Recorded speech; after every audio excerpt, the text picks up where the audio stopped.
Hey y'all, what's going on? We're gonna rock and roll tonight. Eve and I are twinsies. Check out this sweet do I got going on. I had to pull a Joe Dirt to cover the hole in my cranium. So, without further ado, let's bring out the Eve. The Eve. I like What's that intro. happening?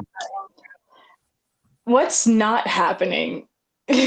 You're for some reason you were able to find better hair product than I could ever for that wig. I am this close to just straight up putting mayonnaise in my hair and calling it a day.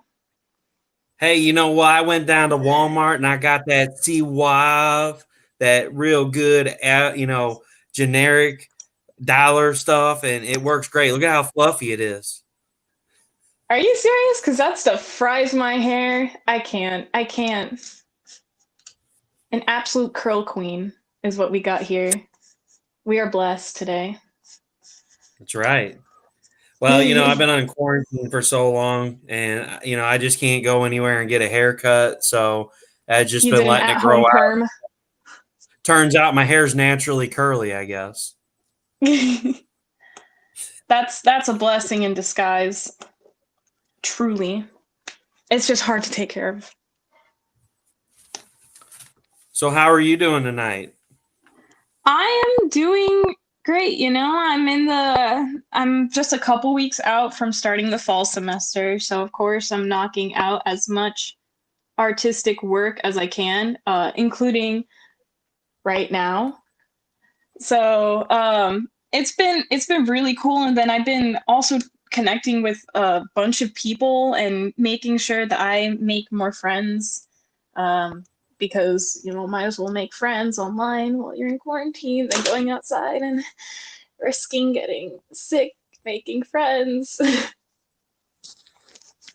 And then I'm also sporting some Demon Phil action. There he is consoling me, the child. Don't do drugs. Don't do drugs. That's my PSA for the night. For the night, don't do drugs. Don't for the night, just for the night. Don't do drugs, Just for guys. the night. Just for the night. I was like, before I hopped on, when you messaged me, I was like, oh, this is gonna be at 10, right? Easy peasy, piece of cake. You said no, it's at 9. I didn't have anything on my face. So I hurried up. I went to my makeup cart. I grabbed something, and I'm shaking my hand. I'm like, trying to put makeup on, trying to finish up so I can look somewhat decent for the stream. But yeah. Oh, and Lewis's I see how it is. Kickstarter So finally you wrapped coming up. up in here trying to be catfishing, aren't you?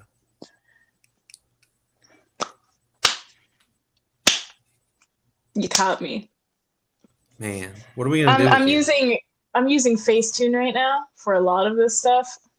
You think this Facetune? is natural? Yeah, you think this Are is you auto natural? No. tuning too? Is that even your real voice? I Unfortunately it is. I have a very masculine voice. I'm just kidding.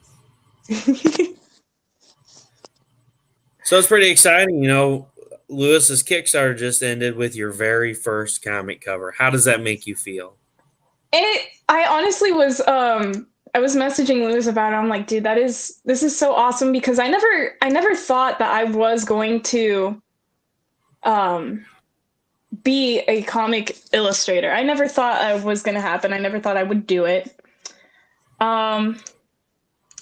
And for Lewis to give me that shot, like give somebody that doesn't even have a big portfolio, not even something semi-professional to look at and say, you know what can you do? I'm gonna let you try to do a cover for me, and if you can do it really well, we'll work from there.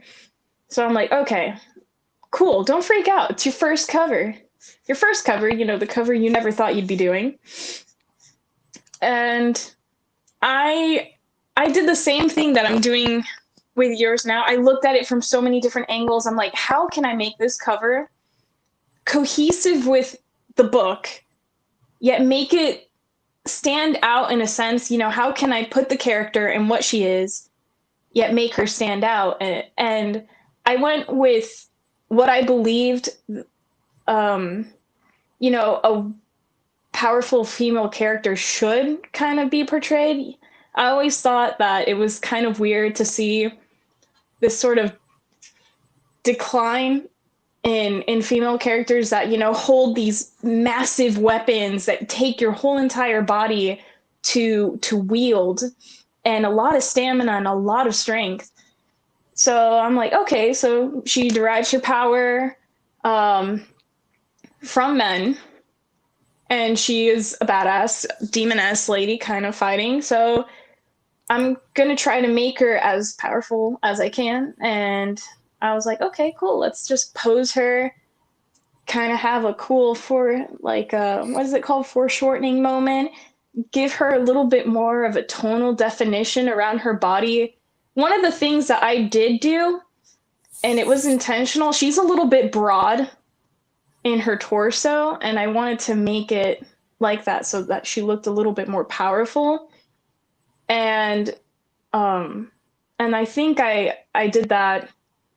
And also having the little sucked up soulless people or soul things like reach up for her and kind of tear at her clothes, and she's not fazed by it. I think I nailed it. I'm really, really proud of that for that being my first piece. I'm really happy for the opportunity to even get to illustrate a character like that. And it took a lot of time, but I was able to go in. Yeah, and then Lily the Demoness colors on top of it. I did not know that my art could look so fleshed out the way that she had done it.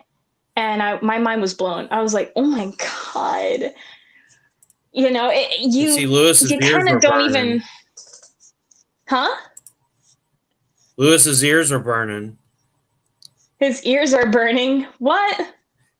Yeah, we were talking about him. Haven't you ever heard that phrase before? When your ears are burning, it means somebody's talking about you. I always thought that was like something of, like, oh gosh, blushing, flustered. I didn't think it was talking about somebody. You're the younger generation. In our generation, I'm a youngin', a little whippersnapper. Yeah, in our generation, when somebody said your ears are burning, it means because you came in because you thought somebody was talking about you, and sure enough, here we are talking about Lily, and here comes Lewis. Well, of course, we gotta talk about it. oh, here it is. These millennials. Psh. Yeah, I know. Well, speaking of which, since we're talking about it, I want to flash it up there real quick. So here's the piece that we are talking about. Absolutely sexy. Yep, it turned out awesome. And I can't wait to do some more work. It's only going to get more badass from here on out, and I'm gonna do my best to be as diverse and as I guess all around as an artist, especially with your piece right now. This one's something else. I was sitting back, and I like, when I took it on, because you have an image in your head and you're like, easy peasy, all I got to do is execute it, right? And I'm sitting there, I'm like, Evanette, what the hell were you thinking? And I sat there and I looked at that Bristol board. I looked at it. I actually went across the room. I looked at it from far away. I looked at it up close. And I was like, oh my God, what am I not getting? And the thing is that it's a painterly style. I wanted to go for that. And I was thinking this whole time in a graphic style, when really all I had to do was be experimental with the brush strokes and the lighting and adjust certain layers.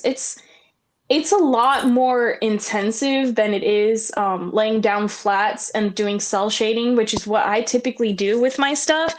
But it has been like one of the coolest things. It's making me want to get back into painting.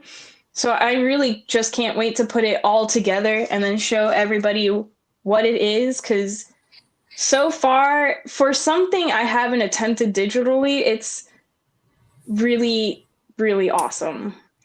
Well, here you go. This should make you feel good. Lewis says Eve's cover is the second highest cover to be pre-ordered on the Lily Chapter 4 Kickstarter campaign. I still can't believe that. You know, that so many people actually wanted to get that cover. And they don't know who I am. And they still did. They could have gotten Steph's cover, they could have gotten CB's cover, both of which were cool respectively. And you know what? and Steph's Steph's is only jealous. something to add to your collection. What's he saying? Oh, you can't read it. He said Russell's head. There's the challenge. He's just jealous. He's reminiscing those days back in the 60s when he had his curls going on. Steph has a whole makeup crew for his live streams. I don't know what he's jealous about, man. His camera makeup looks poppin' each time he comes onto a live that he shows his face. I bet he uses that Gold Bond hand cream before he starts like doing a drawing live, like poppin'. He has the crew. They make sure he looks good. I'm not a super mega celebrity like him. Steph says slam another artist, not a pro move. What did I slam? I didn't do nothing. I guess because you're talking about his makeup crew. Poor Carrie. All those extra jobs he has her do all the time. Fixing lines, coloring, She got the doppelganging, makeup. Makeup, super mega celebrity. I think we're going to have to put in to get her a raise or something going on in the works anyway.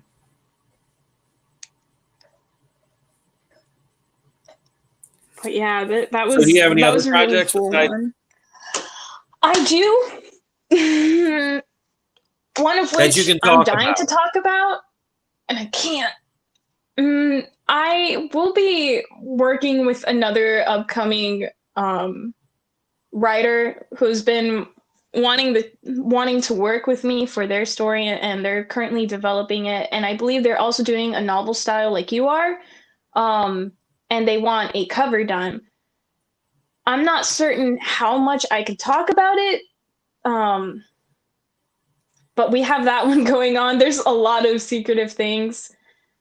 And slowly but surely, I know what one of them is, and I know we can't talk about that, but you're saying there are things that are in the works that we're going to see coming up down the pipeline from you, besides just Lily and then Xenonanite Titan. You do have other things that are in the works down the line. Yep, and eventually you may. It's not a may, but I'm just putting that mystery out there. Well, now it's no longer. Steph's taking notes for the next cover for me right now. And you'll see some more work from me for Codex soon. So I'm excited. Not sure how much more I could talk about it, but definitely also coming up.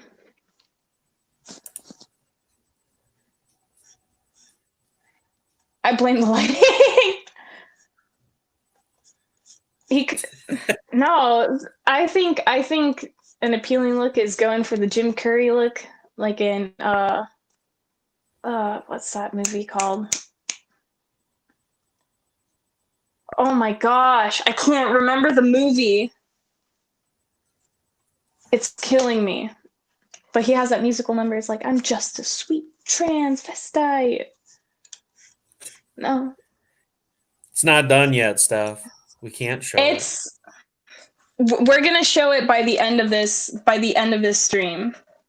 I wanted to put it up on this live, and for some reason StreamYard didn't want to play nice this time, even though I've used StreamYard to stream drawing. I think I used it for Twitch, but for some reason it wasn't working this time, so I think I have to actually have some tech whiz come deal with my thing, because I'm not tech savvy for whatever reason. I should be, but I'm not. Only thing I know is activate the drawing software and go on Facebook and complain Steph about had it. I being was hoping a college you would think of student. it on your own, but Steph beat you to it. Huh? I said I was going to let you think on it for a little bit, but Steph went ahead and ruined it for you. It's the Rocky Horror Show. There we go. I was gonna say that, but I'm like, that doesn't seem right. I thought about Steph dressing. then I said, thought about deal dressing with up as him for like Halloween, but I'm like, I'd rather just be like some tacky Ghostbuster costume. Not even the female kind. Just like I'm thinking about getting like a wife beater and staining it up and getting a gold chain, wearing my Ghostbusters outfit like halfway, getting a stogie, and walking around spitting on kids. Oh yeah, that was going to be my plan for Halloween if I could still do it. If I'm not like holed up in my room doing something else. Yeah. Or going to some EDM concert. God, I don't want to ever go to one of those again. It's horrible music. It all sounds the same. It's so bad.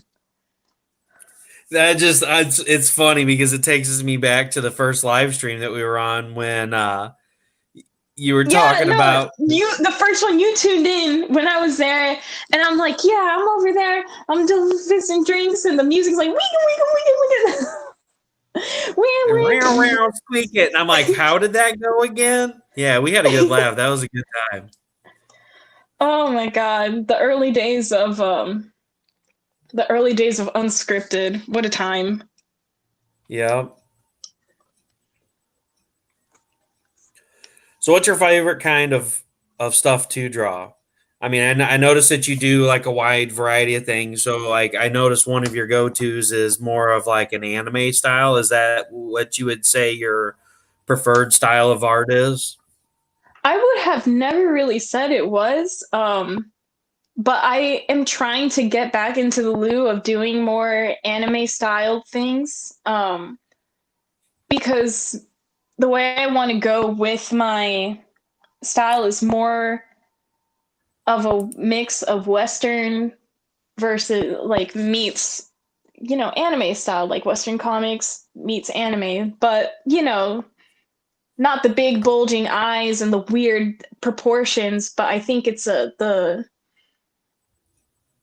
like a little bit of the exaggerated portions and the outfits for sure, because you go to anime and like everything's crazy. But I And for think those of what you I that like haven't seen it, most, here's one of Eve's anime pieces that she did for Acura. I oh my god, speaking of Akira. Oh. We brought back. I think we got some PTSD moment going on. No, definitely not. It's an idea that I have, and and I want to communicate it out to somebody, but I need to know. I just have to read into something a little bit, and then I want to execute something Akira theme, man. Like go out with all the details. That moment when Tetsuo's sitting on his makeshift throne, and it's got all the like mech parts around him. Oh my god, Steph, stop. And then Lewis seems to be perplexed with the idea. He said, "Anime style, you say?" Yeah, anime style, huh? Huh. I'm definitely trying to see, once I clear out some of the pieces that I have going on, I am gonna start doing some digital pieces so that slowly but surely I can start creating a collection that I can eventually upload to a website and make prints of. Because I love the idea, like the colorful aspect of Japanese art, and then meeting that with some of the technical parts of Western art. So a lot of comics feature definite like they definitely feature sort of line shading and half tones, a lot of half tone usage, and I want to meet that with Japanese style art, like the colorful idea of it and the playful um, proportions. I'm actually working on some fan art. I think I can announce this because it's not really for anything. I'm working on some Mighty Might fan art, and you're definitely going to be seeing what I mean by that because I'm going to be spending a lot of time. I have this attachment to Mighty Might, and I haven't seen her yet, but I'm so excited for the comic that CV is going to be releasing soon.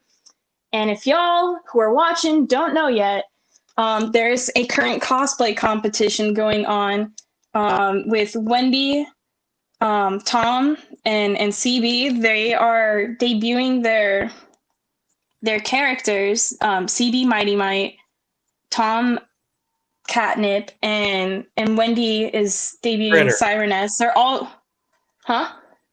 Critter. What do you mean, Critter? Huh? Yeah, I said. Yeah, you said Tom's. I said Critter. Yeah, but of that universe, he's introducing Catnip. So all three of them are debuting.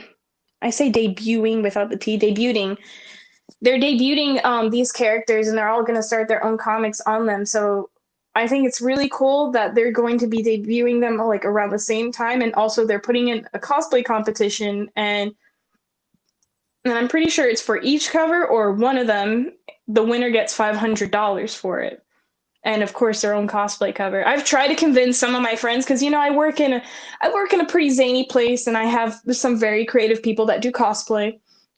So I've been telling them, I'm like, listen, do it because you can pull it off, especially since most of the people I work with have like a goth sort of style, and I see them come into work and they're wearing their cool, like, they look like they stepped out of a Baby Metal concert. It's really cool. They wear some really cool stuff. I'm like, if you do not do this, you're gonna face consequences.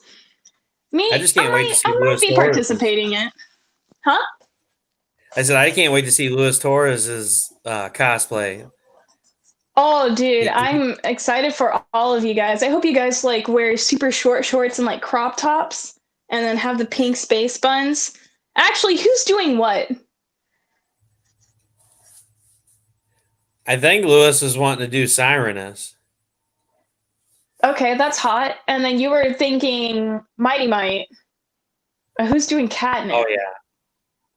No, I was joking around about doing Mighty Might. I feel like you should. You should put it in. Like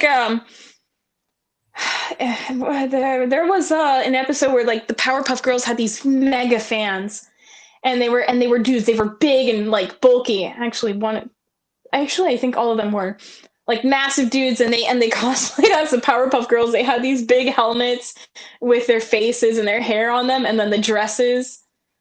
That's what you can do. You, Lewis, and then you need a third. And that third, Steph, if you step up to the plate, you could be Catnip. I think we should get Demon Phil to do Catnip. Oh my gosh. No. No, he needs to do like an opie anime girl. That's where he needs to be. Lewis, I think you need to tell Demon Phil to do an opie anime girl.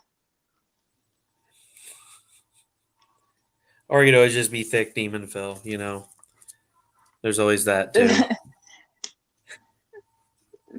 Thickman Phil. I was hoping he would send that to me. So I was making a T-shirt for him, and it's got the Pantsless Pizza logo and then the Russ Explode Studios logo, and I was going to put the thick Demon Phil right in the middle. Oh my gosh. That would be a T-shirt. That would be a T-shirt I would very much get. Yeah, oh yeah. As the people my age say, no cap. I'd have too much fun. Huh? I said he knows better than to let me have that because I would have too much fun with it. Well, it's either he's got to pick the lesser of the two evils. It's either you do it or Christy does it. And if Yeah. if Christy gets her hands on it, I ain't saying no more. We already know. I've been tuning into her live streams as of late because I've been able to catch them since they're like not giving me that many hours at work. And oh my gosh, I love her streams. Yeah, her lunch break streams are pretty epic. They're great. I try to catch love them when them. I can, but usually like I don't know what time it is her time, but usually it's like around 2:00 my time, and so usually I'm on the road driving. She does it around noon Eastern time for us. So for her, isn't it like Eastern time for like 12:00 Eastern time? I don't know. I think it's like from like I don't even know. I think she's been changing the time up on it. I know when she went live the other day. Because she doesn't for her, they're pretty early in the morning. So I'm guessing that most of her audience are on the East Coast because that's where you should be. Yeah, it's 12:30 Pacific Standard Time, so it's 2:30 my time and 3:30 your time. Ah, they're not on the East Coast. Yeah, I was gonna say because it's usually like 2:00, right as I'm headed in from work. I'm on the road, headed back to the shop, and I'm like, dang it, I'm not gonna be able to catch it today. So I usually stop in and say, hey, Eve is working on the zine machine. The zine machine, getting his as Eve once called it. weapon So in. The zine machine works, and that's what you need, a car sticker that says the zine machine. The lean, mean zine machine. The lean, mean kid cuisine, hungry man zine machine. Like, is this not the best quote to have on your at the top of your page? Oh, hold on. What Let me turn the say? brightness down. Hold on. Let me turn the brightness down. You should be able to see it.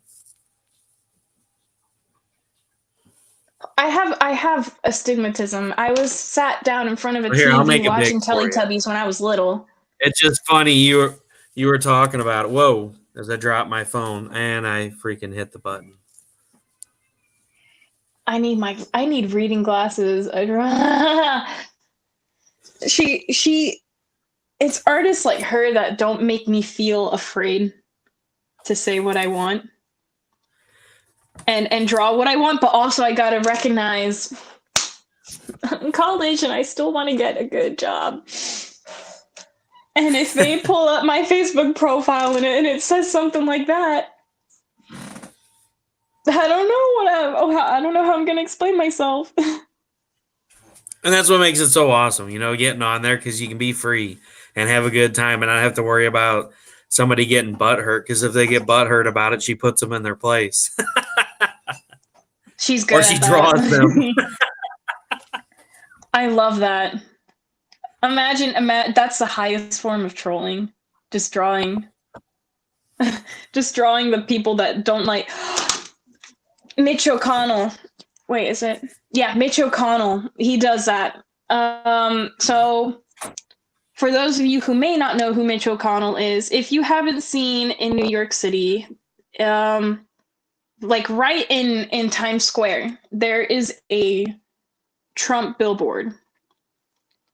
And it's a They Live parody. And all he ever does when he goes on Instagram to post like the reviews that he gets on his billboard, he always posts the ones that tell him your art shit. You keep wasting your talent on stupid stuff like that, disrespecting the president, etc., etc. And the commonality in each of those posts is that there's horrible grammar and horrible spelling, and it's so great. So he takes all of those negative like reviews and just turns them into something great, and I think that's amazing.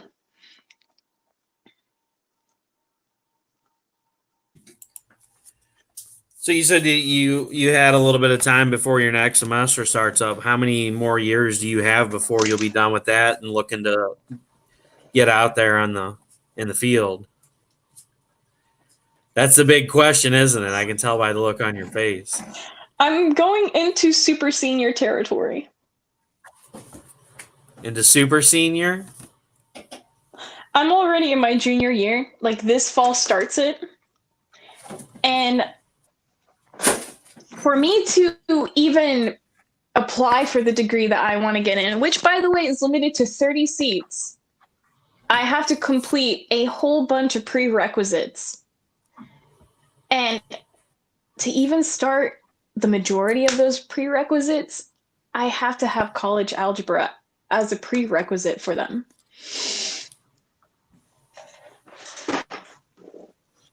Math is not my strong suit.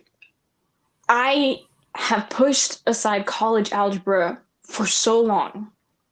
I have to take an exam before I can even enroll in a college algebra class. I'm dreading it. Like, just let me take the classes, man. Don't put me through it. I understand, I can work with the math that is specific to the program if I have to, but just don't. I dread math. I hate fractions. That's the only thing I hate. That's the one thing I dread is fractions. I could do anything else. I can ace anything else, just not that. So that class is what's pushing me to be a super senior. Delaying that class. Well, we all have that one kryptonite class that we have. Everybody has one subject that they're absolutely terrible at, and it's like you keep pushing it off and you keep pushing it off, but it's so inevitable that one point you're going to have to get there and do it. I know. But the cool thing, the upside about it is that this is how I'm taking it. I know that I have this school year and the next school year to complete my general education requirements, and the prerequisites for the degree that I want. So I'm using that time that I have to create a portfolio that just cannot be declined. And as of right now, I'm actually in the mix of creating an animated short. And it's gonna be heavy. Not heavy as in it's gonna make you want to cry sad or anything, but I am working it out to be sort of nuanced and communicate a lot of different themes with a lot of different details, yet keep the image that you're viewing simple. Because all I can do right now that I know that if I put in the practice, I am going to traditionally animate it. So it's going to be Adobe animated. I already have the antagonists drawn out. I need them modeled out. So I will be taking a class where I can actually 3D model, make clay models of what I want. And the protagonist is going to be female. And I guess I could talk a little bit about it. So before you get into it a little bit, so when you say animated short, do you mean like kind of like a Pixar style animated short, like an animated short, or like a? It's going to be a cartoon, sort of. A cartoon. Yeah. So it's going to be 2D animated. It's not going to be like 3D and rigged and all of that. It's going to be 2D animated, all on the tablet.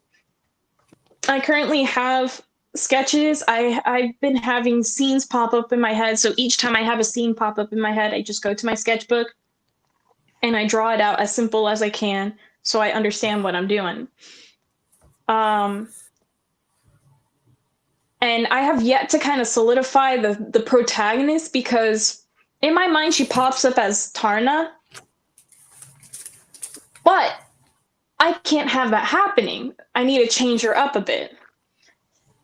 But it's going to kind of communicate, this short's going to kind of communicate the weakening of characters and how some people fall to their fan base and no longer have creative control over it.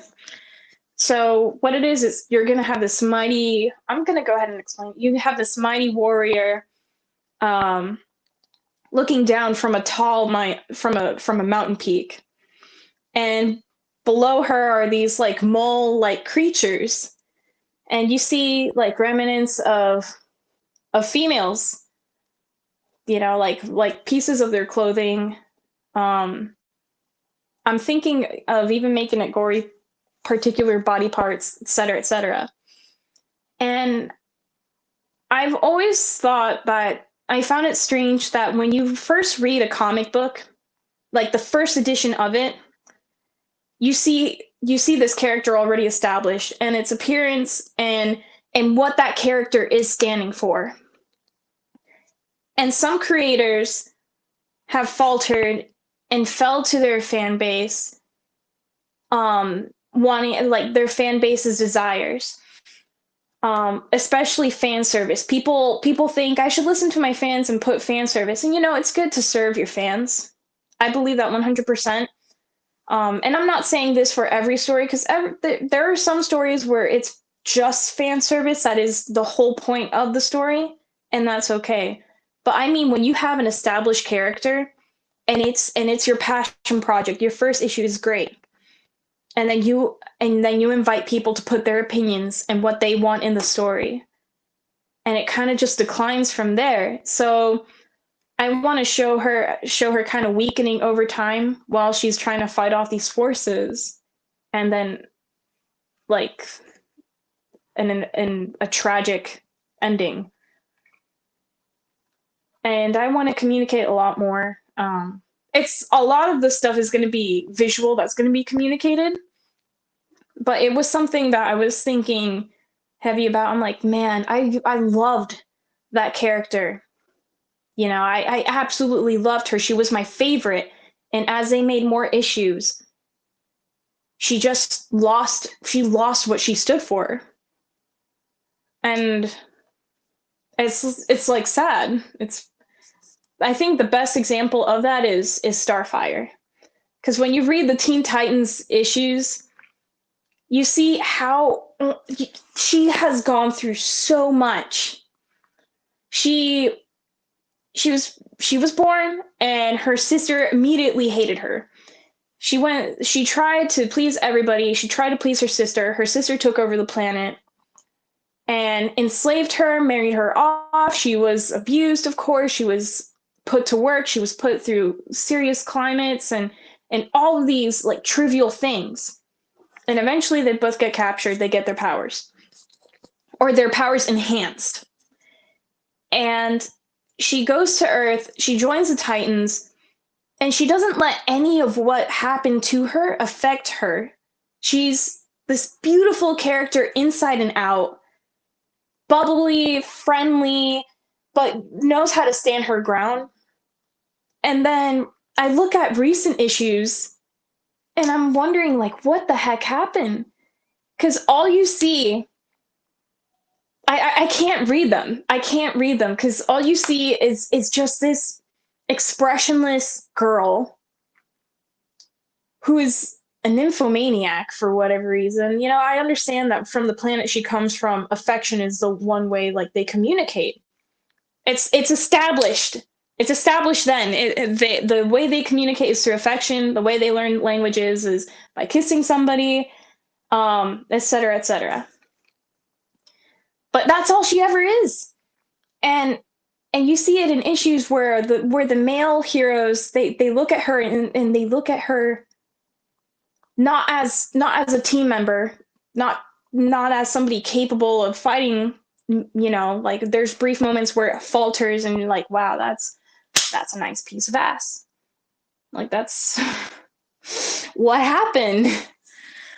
So I always think about that. I'm like, what happened to Starfire? So that's like, I guess my tangent on that. And I guess that's something I wanted to communicate. A lot of people just fall to their fan bases. They let them take control and they ruin a character.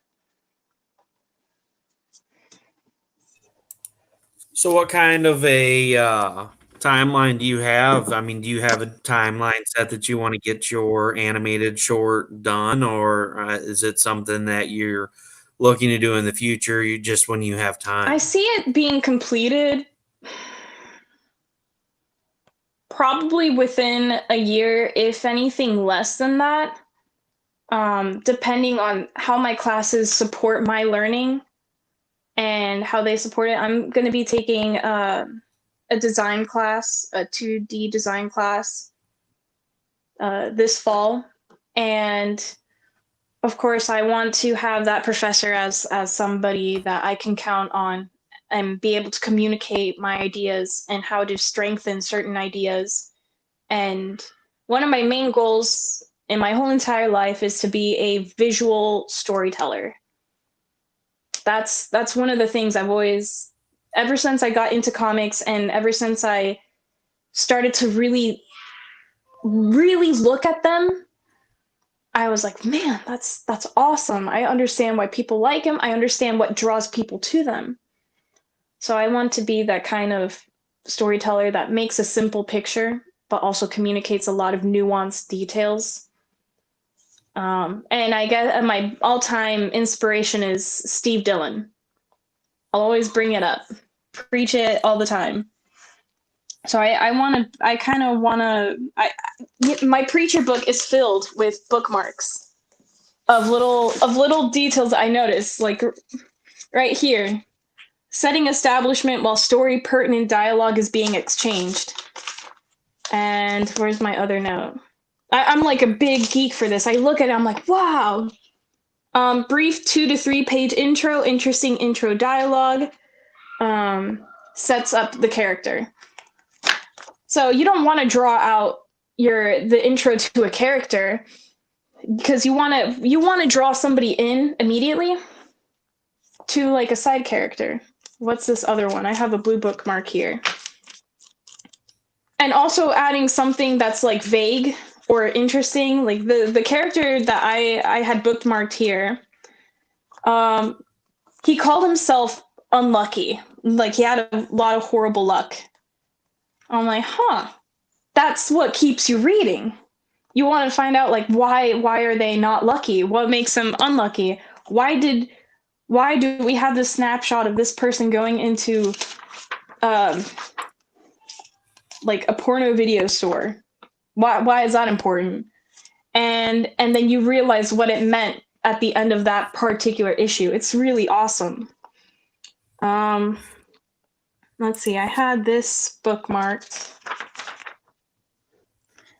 But let me pull up a random page and why I love Steve Dillon's work. I need to pull up touch a a little page bit on with. what you talked about too. It's like it's part of the reason Do it. why indie community has gotten so big is because you get a lot of that, like you said, where the fan base ruins the character. So you get these publishers that cater to what the public wants and forces the creators and the writers and the artists to do things that sell instead of creating their own character. And that's a lot of the drive that I had to do this, write it, get the art for it, have it 100% ready to go. That way, since it's my first project, and say, hey, I got this awesome character. It's done the way I wanted it done. It may not be the way that everybody wants it to be, but it's original. Exactly. It's the way I intended it to be read and seen. And, it's completely done. You back it. And once the Kickstarter's over, it's going straight to printing and you're getting the piece as it originally was intended to be. But too many of these stories, just like, musicians, for example, one of my favorite bands, back in the day, Linkin Park. I mean, it's sad what happened to Chester Bennington, but Linkin Park went through that where they went to the record labels and like, this is how we want you to sound, and you need to get rid of Mike Shinoda, and we don't like him. We don't even know why you have him in the band. And they're like, you know what? Screw you. We're going to do our own thing, and we're not getting rid of Mike because we love Mike.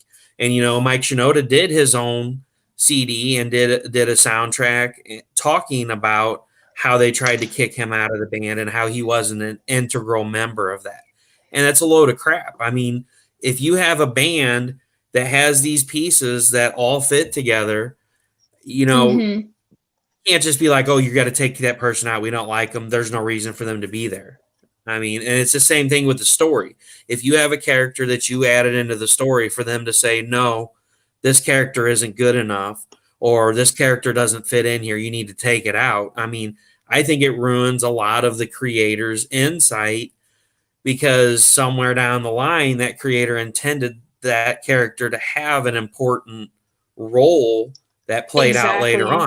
Now the character's gone, and so the rest of the story changes. I was Sorry, I actually, didn't feel like going I'm off on a glad, no, tangent. no. No, I'm glad we're bringing this up because I had a discussion with somebody over Facebook. I had shared this image and I thought it was interesting visually because it said something about fan service. While the image itself was portraying fan service, it had a girl stopping a sword with her boobs. That's fan service. Because a sword can be interpreted as something phallic. If you read into like some people have published readings where they believe the slashers, the killers in horror movies and thriller movies, that the items that they hold are supposed to represent phallic objects because the killers themselves are sexually stunted. Anyways, I went off on a tangent on that, and I was trying to get back to the picture.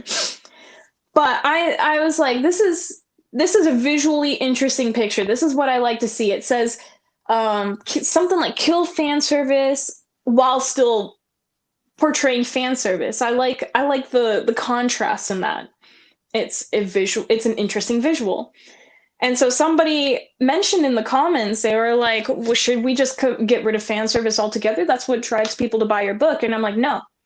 What drives people to buy your book is if you write a passionate story, a good story that you believe in, and people will know it's a good story because it's your passion for it. It's going to communicate through the pages. The way you lay it out, the way you write it out, it's going to communicate. And that person said, well, you should at least service your fans here and there, because they're what make you famous. And I'm like, yes and no. You can give your fans something. Like what creators do is they give their fans particular covers that they want for a collection, and they keep them limited. That's how you keep your fans engaged. Or a particular short that explains the significance of a certain event. That's how you keep your fans engaged. That's good fan service. Throwing a romance just because a fan suggested it's not good fan service, and it doesn't do anything for your story. Let me give you a movie example. Hellboy. The second movie placed too much importance on Hellboy and Liz's relationship. It didn't have to be that important, but it was mentioned every 5 minutes that Liz was pregnant. Not sorry for the spoiler alert if you haven't seen it. If you're in this video and you haven't seen Hellboy, shame on you. But that's not necessary. That's too much fan service. And then your fans that followed you for your plot, for your story, are going to say, like, what is this shit? This is too much. This is bullcrap. And so he's like, I gave him an example. Todd McFarlane. Todd McFarlane got to where he got to because he worked hard on his passion project while expanding that everywhere else. He didn't bend to the will of fans. And the guy's like, yeah, but he wrote a story that the fans liked. And I'm like, you just proved my point. Exactly. He poured so much hard work into creating Spawn and writing him out and making sure that the visuals were interesting. Because if you look at that, you're like, what do all of these mean? And they're explained later on in later issues. So that's, if you have fans, real fans, they're not going to suggest for you to change a story. But you better service them in ways like give them a cover here and there. Like like I said earlier, some indie publishers will release a particular variant, a nude variant, or like a sexy variant, but they have their main covers pertinent to their story. And that's what I mean by fan service. Don't bend to the will of your fans. Write a story that you believe in. It's going to come out good if you pour your heart into it and do all of the work, and you have different people who are there to help you and not change your story. They're going to make your story better. You don't just write it by yourself. That's stories don't just come out by themselves. It's a team effort, but you're the main powerhouse. You're the trunk of the horse, everybody else is the legs. There you go. Well, and you know, and that's the problem too. So, you know, like with my story, I have my story laid out from start to finish. Now, does book one, now that I am within pages of finishing it, does book one end the story? No. It goes on into 2 and 3. And I laid out from 1 to 3 from the get-go. You know, so like, you know, it's like somebody goes, an editor or a publisher would look at the story and go, oh, well, you killed this character off. I don't like that. And I don't think the people are going to like that. And it's like, no, but, you know, they may not like that, but that's a key part but you do. Exactly. Of what I felt that the character needed to go through for character development that they can use to fuel their passion later on. I mean, just as an example, something like that. And I don't think, you know, stuff like that should be done, because if you alter the story from the get-go and then it changes the rest of the story, because now you have to sit down and rethink it. Oh, well, let me add this character back in because, you know, the publisher didn't like it. And then now you've got to rewrite book 2. You got to rewrite book 3. It changes the whole mood of the entire story. It changes the character's backstory. And then now you have to write a story for this character that you planned on killing off from the get-go. And now you've got to come up with 2 books worth of story and include them in it and in the universe. And it's just not a good way to do business. I mean, no, I think everything should be as it's intended. Yes, I agree with you that multiple people need to look over it and say, okay, you know, this doesn't make sense. Can you explain this part of the story more? Or, you know, could you reword this to where it makes sense to the reader? Or could you describe what's going on in this scene a little better to where the reader can picture it? That's the kind of constructive criticism that, you know, that like I said before, that I want. And that's why I'm doing this, Indy. That's why I'm doing this on my own, because I want people that are going to say, you know, this is your story, tell it the way you want to, but could you explain this a little bit more? And that would make it awesome. And I'd be like, sure, no problem. What do you need explained more? What would you like to know? Let's take care of the problem. But I agree 100%. You know, so many people are scared of constructive criticism. I go on pages and people ask like general questions.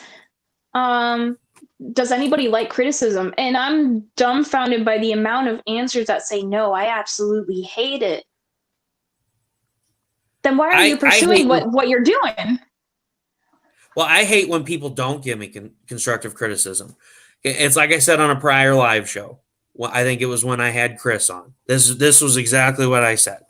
Is you know, when you go up to somebody and they say, oh man, I read your book, I loved it. And you say, what's your favorite part?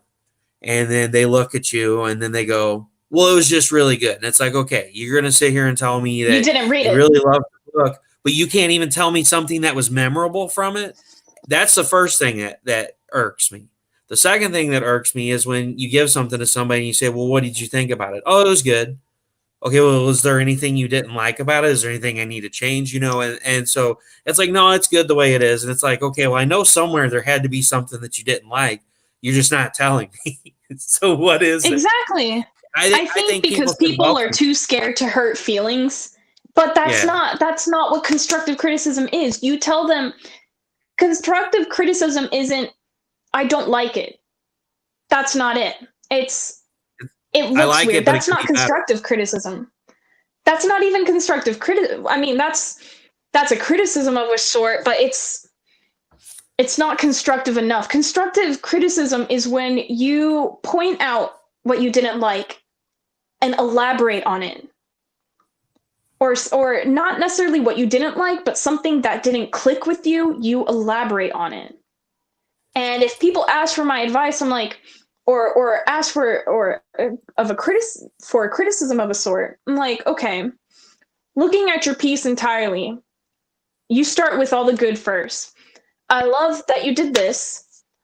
I also like this. To enhance what you did, you could do this and this. And then to address your what you need to work on next, do this, this, and this. That's constructive criticism. It's not, your line work is horrible and I know Jim Lee can do it better. Or if you're criticizing Jim Lee, what? Will Russell, I was on a live stream and he was scrolling through Facebook and was looking at a Jim Lee piece. And some dude had the audacity to criticize Jim Lee's stuff. Like, your line work doesn't look good. I'm like, first of all, do we even know you? Do we know you for you to put in a criticism like that? First of all, that's not even a criticism. That's just an opinion. An unfounded opinion. Or not necessarily unfounded, because you can't put facts into opinions. You can have a smart opinion. It wasn't a smart opinion. Your line work looks weird. Just, I hate people.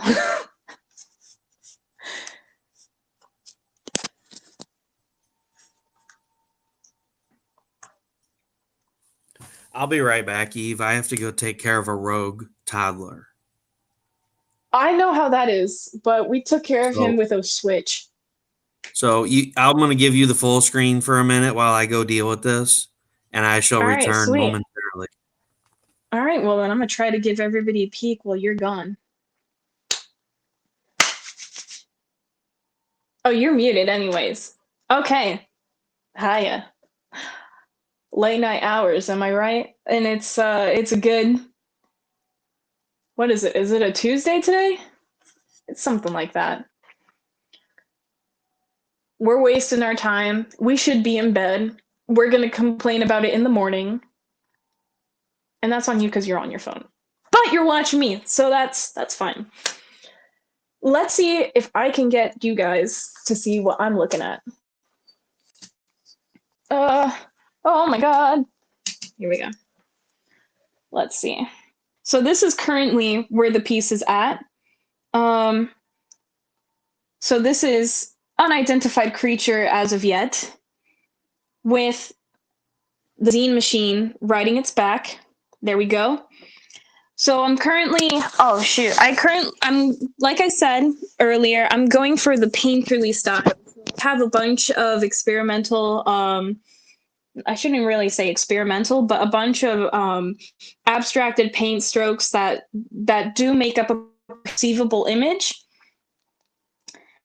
And I so far have Xenonanite's body, but I have to put in my brush strokes for value and shading and all of that. And of course, once we finish that, we're going to be working on the background and then doing a couple of new adjustments. That should be it. But this is how it's going so far. My favorite thing is the armor, especially these little power cells. And I'm thinking, I'm like, yo, what the hell? I don't typically do Whoa, okay. I hear noise. Almost that's me. My bad. No, that's me. I'm back. Oh, welcome back. I don't typically do sci-fi. I have never done a sci-fi piece. So that's why I was looking at this at all sorts of different angles. I'm like, what in the hell did I sign up for?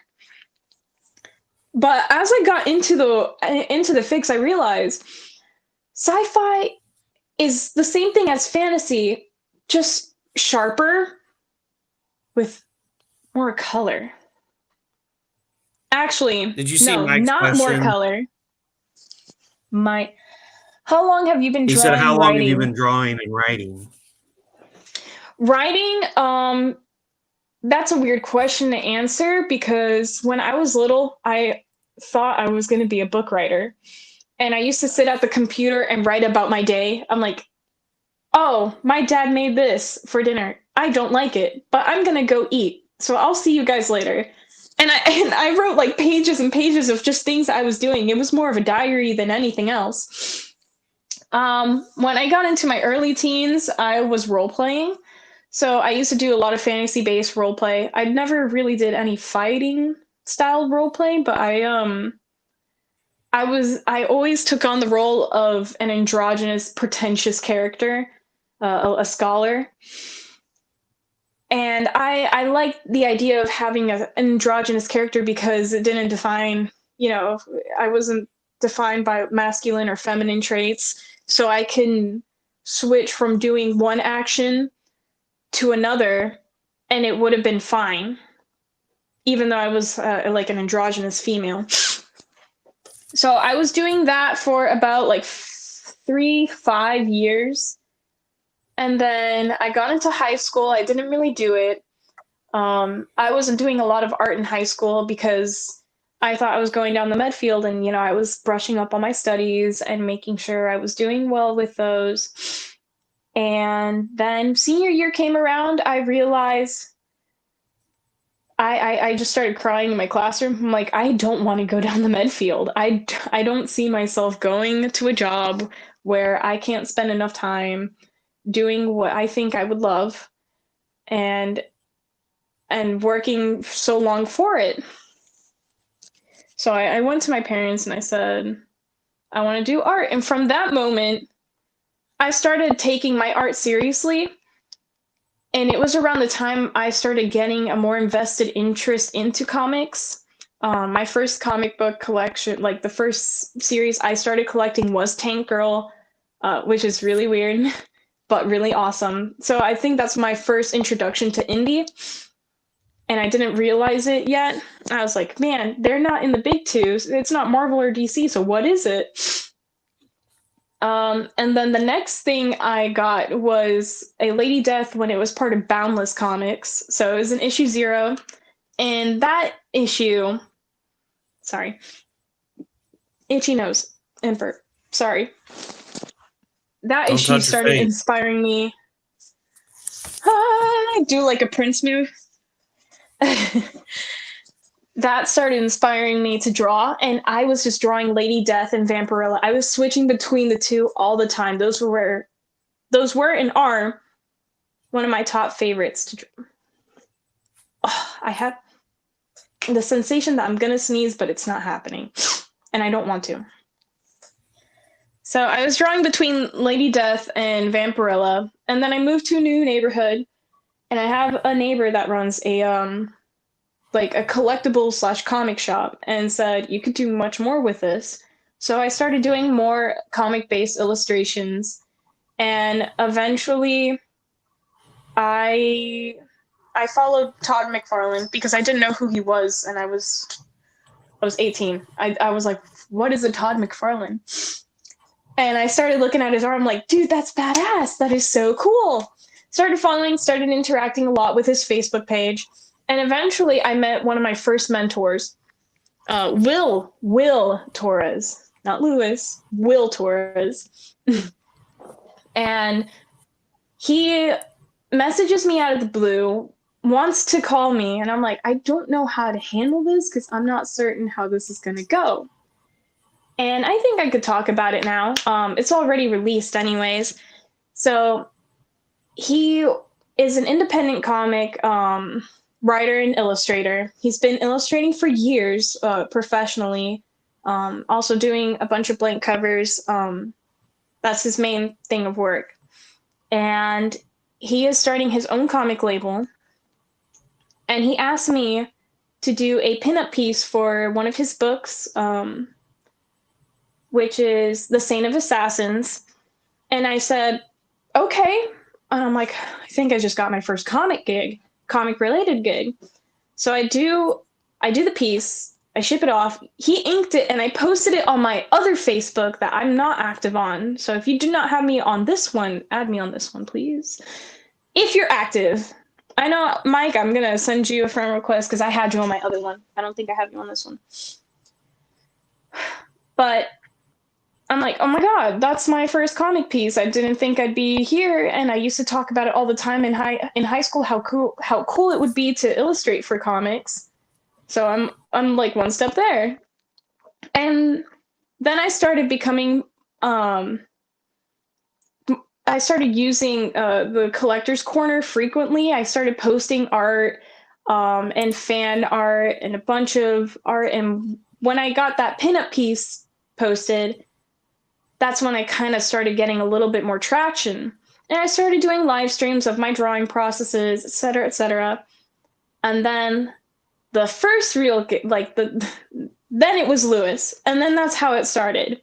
And since then, I think what I just love the most of the whole thing is talking to people that understand what you're doing and understand that you want some advice and you want some help on your journey, but also you want some cool friends.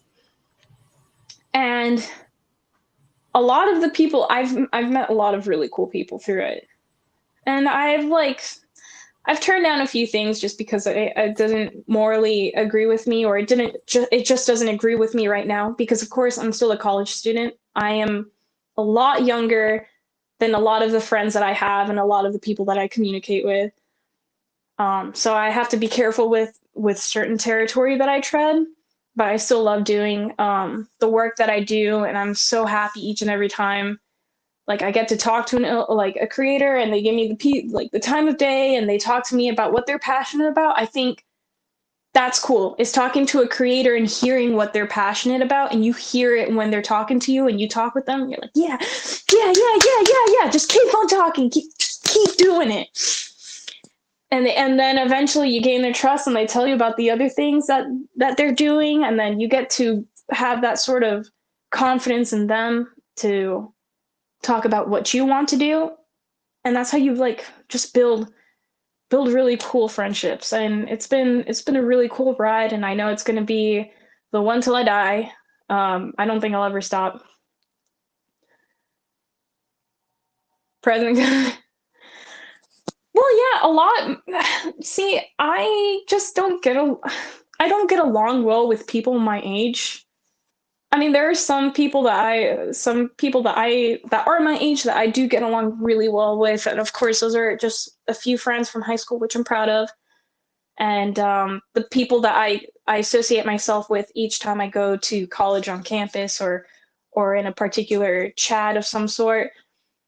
But definitely through Facebook, I have met a lot of the cool people that I talk more with than people in real life.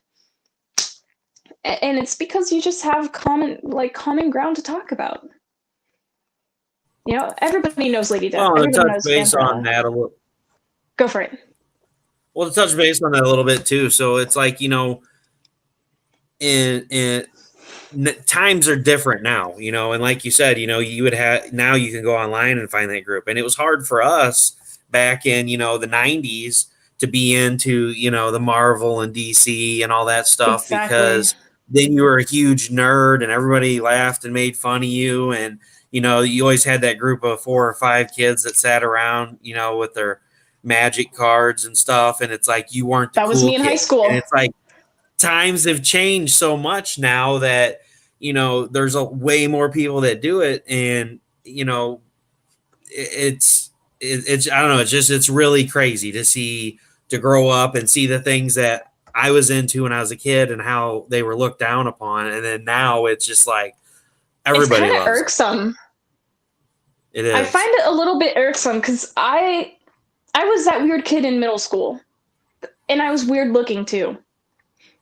Still am. Nothing's changed.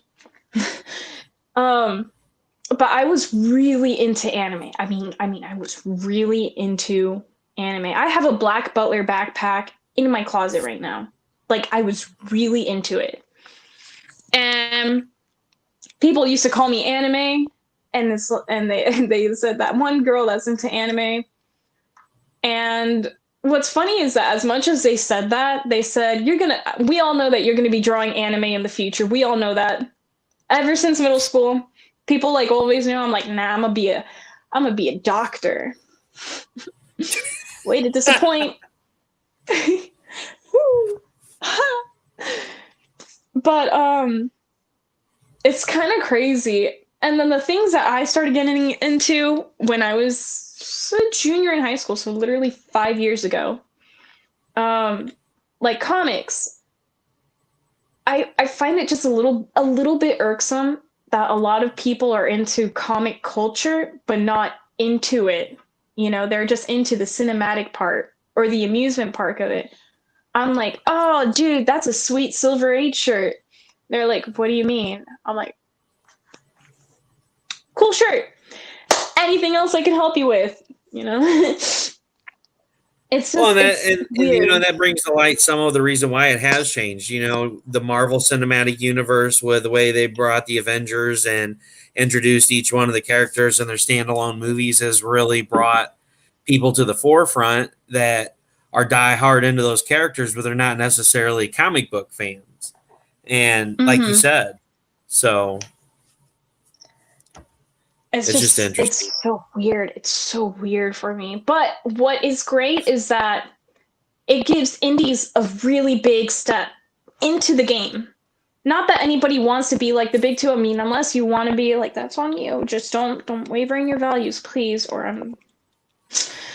But it gives indies a big step because now a lot of entertainment that's being produced today is based off of comics, especially indies. Like who would have seen Warrior Nun becoming a show? I would have never seen that coming.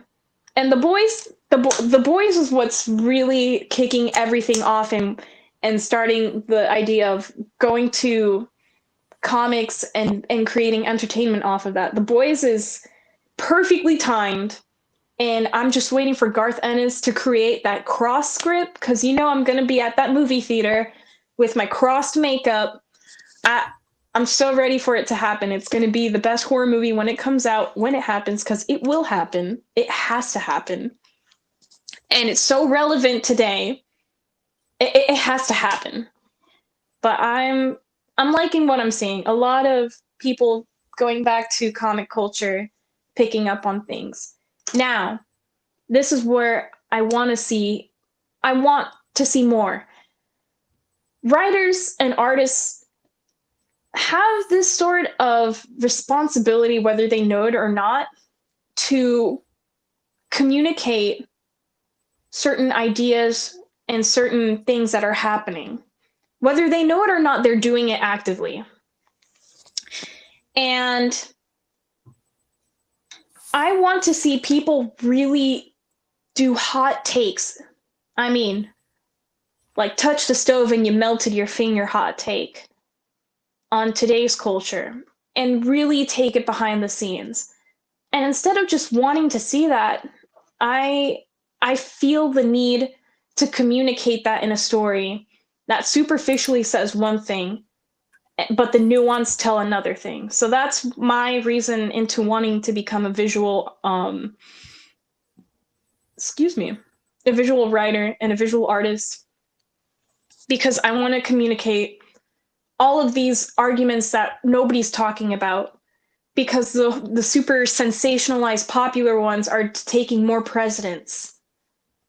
And I want to see more unhappy endings. I hate happy endings. I mean, everybody loves a good happy ending when, you know, it goes the way you want it, but I want to see, I guess, like the denied orgasm of a happy ending. You know, everything but the story. You have the plot, you know, the whole pyramid where you have the climbing and then the climax of the story and then the descending story plot. I want that to happen, but I want it to sink down really fast. I feel like I have to do that. I want to see more of that. And where I see Well, that I think is with the boys. Well, I do want to say this. If you ever, I don't really talk about it a whole lot. I'll be able to talk about it a lot more here pretty soon now that things are moving forward. But be prepared because you talk about this going up and then down the other side of the pyramid. That's not Xenonanite Titan. You know, this book is going to go up and then it's going to go straight down and it's going to have that up and down curve where and I'm really happy with how the story's going on it. My biggest pet peeve with reading a story, and I know I repeat myself a lot on it probably, but like whether you're watching a movie, you're reading a comic, you're reading a book, is reading it and then getting 25, 30 pages in it and being like, yeah, this is what's going to happen, and then you watch what you think happened unfold throughout the story. And you get And mad, it's like what you but you said, know it's everybody, good. huh? You get mad at it, like, oh, I see this happening, but I'm mad, and that's a good reaction. People need to accept that negative reactions are good reactions to stories. They're really, really good reactions to stories. But yeah, I mean, and so like Xenonanite Titan is going to be like a roller coaster. It was one of my things to make it to where you have no idea what's going on. You do know what's going on, but you don't know what's going to happen, because just when you think you know what's happening or what's going on, it's all a lie. I I'm will excited say to that. see how the story unfolds, because it's been, from what I was able to see, it's been very straightforward with what's happening.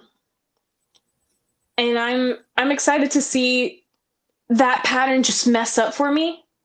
I'm like, I want to sit back in my chair and wonder, like, did I read this wrong this whole time, or was that supposed to be like that? That's what I'm anticipating. Well, and one of the things that I want to say too, that I want to tell the audience and to tell the people that read it, is pay attention. I'm a huge, huge fan of Easter eggs. When you're playing a game and you find a hidden room, because I mean, I don't ever follow the path. I go off and see what kind of crazy stuff I can get caught in, fall through the map, and I'm looking up from like 3 miles below the map at all the sprites and everything where you're not supposed to be.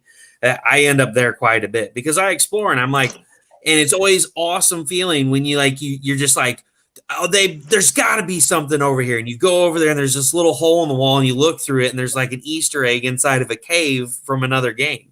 And that's kind of what I did in the book. There's going to be subtle hints throughout the book that there's no way you'll be able to pick up on it the first time through, but then when you get towards the end of the story, you're going to be like, this part of the story makes this you're going to go back and you're going to go back and you're going to look and you're like, was this here? He's lying. And you're going to be like, holy crap, it was here the whole time. And now it makes sense. And now I see it. And so that's one of my goals. I wanted to make it fun. I wanted to make it to where you were second guessing everything that is going on in the book. And I wanted to make it original, to have that originality to the characters and not just have a rehash of, everything that we consume nowadays. I mean, everything's either recycled by the story being the same, it's just different characters, or let's make 67 reboots of the Ninja Turtle movies. Or and I'm not saying anything bad about the movies, I'm just saying in general, RoboCop, Transformers, Ninja Turtles, all this stuff, we just keep going back and we just like, let's remake these movies over and over and over again. And some of these things, they were such a great original idea that us, as the generation that's seen it as it came out, we're never going to be able to watch something and say it's greater than that was. Now, the newer generation, these younger kids, like Star Trek, I seen the original Star Trek movies with my grandpa. And that doesn't mean I don't love the new ones. The new ones were done phenomenally. I enjoyed it. The CGI was great. The story was great. The things that they did with it, they brought Khan in, everything about it. I really enjoyed the first two. The third one, it was pretty good. I liked it. But the thing of the matter is, we got to stop recycling stuff. And at some point we got to stop and try to do something new. That way, when people read it, that they want to read something fresh, they can go, wow, this is different. You gonna make it? Yeah, never mind. What? I just no, hold on, I got it something. Pig 2. What? Me too? No, the big two. Oh, yeah, the big The two. BIG2, yeah. Yeah. Sorry, I had my volume turned down because my kids ran off with my headphones, and so I don't want it echoing. So all I hear is you go hacking up along over there. And and Armando brings up a great point. He's like, that's just nostalgia, though, and yeah, it is. And it's really crazy to see, people talk about stuff. And so here's a great example. Oh, what's his name? The dude with the tattoos on his face. The rapper. You could be the what? The rapper with the tattoos on his face. I can't. Yeah, I can't. My brain. I just had a brain fart. Must be the hair. It's getting to me. I mean, that could be anybody. Yeah. Yeah, I know. Hold on. Give me a second. Let me look it up. This is gonna kill me. I can't believe I can't believe you've done this. I cannot believe you've done this. Yeah, no. By the way, Transformers was great up to Revenge of the Fallen. After that, no. Mike says Post Malone. Post Malone, thank you. Yes. This is a perfect example. Post Malone and the whole Ozzie Smith thing. How many people were posting because, oh, look, Post Malone made this dude famous. And it's like, dude, Ozzie's been around for like forever. I mean, and it's like, it's crazy to me that people don't know who Ozzy Osbourne is. That was like a whole huge thing that blew up. It's just like, it blew my mind. Are you serious? Oh yeah. I don't really exactly remember the story, but it was all over Facebook, all over Twitter of all this new generation were like, I don't know who this Ozzy Osbourne guy is, but he's really good. Post Malone should give him a gig. And it's like, whoa, what? I'm like, Post Malone should give him a gig. Dude, I seen him live when you were like, weren't even thought of yet. I am baffled. Oh my God. Thank you, Mike. Yeah, it blew my mind. I'm like, how do you not know who Ozzy Osbourne is? Have you lived under a rock? I mean, he's one of the most controversial people. And then you've got the Osbournes, the freaking TV show. I mean, come on. How do you not know who Ozzy Osbourne is? That dude is a living NPC. Thousands of people live under a rock because there was a whole lot of people that were like, dude, you're so right. That guy is good. I don't know who he is, but he should give him a gig. And it's like, shut up. I don't know. It's just insane. Ozzy now is a living NPC. He's that dude is beyond messed up. Oh my God. I don't know. So who yeah, this Ozzy I'm really pleased to try done. to bring something new, bring something fresh. This character has been in my mind for 10 years. I wrote it, and I did make a change in it. And I know, don't say it's your fault because it's not. It's a lot better now, and that's kind of what slowed down the whole writing process was rewriting the middle, but the end didn't change. It's just this little spot here, which I'll talk about it later. I almost slipped up because Wendy read all the way up to chapter 7, and she was like, I'm really interested. What changed about it? And I started telling her, and I'm like, oh, whoa, I can't say anymore. Hold on, wait, I'm gonna ruin it because Wendy had messaged me and she goes, I read it. I really like it. And she told me there was a few things that I had kind of messed up in it. It wasn't like super major things. Like literally I went back and wrote a sentence. It was one thing needed to be explained a little more, took care of it. No problem. I understand. I get it. That's the kind of, like you said, constructive criticism I need. It's in my head. I know everything about the character and everything about the characters and the people they interact with. And I need to know that I don't do a good enough job in explaining to you or the readers what they need to know. So I fixed that one. And then there was another scene that it didn't make sense due to the time difference, but it was something that I added into the story with the current events of things that are going on. I decided to change it up a little bit, but I almost slipped up because she messaged me and she's like, oh yeah, I think I know what's going to happen though. And it was like, throwing out a tractant. I'm like, what do you mean you think you know what's going to happen? Now you've piqued my interest. She's like, oh, no, never mind. I don't want to tell you because then you'll change it. I'm like, what? she's like, I was like, you done let the cat out of the bag? And she's like, no, the cat ran away. So that was the night that we The went cat live on. ran away. Oh, Wendy.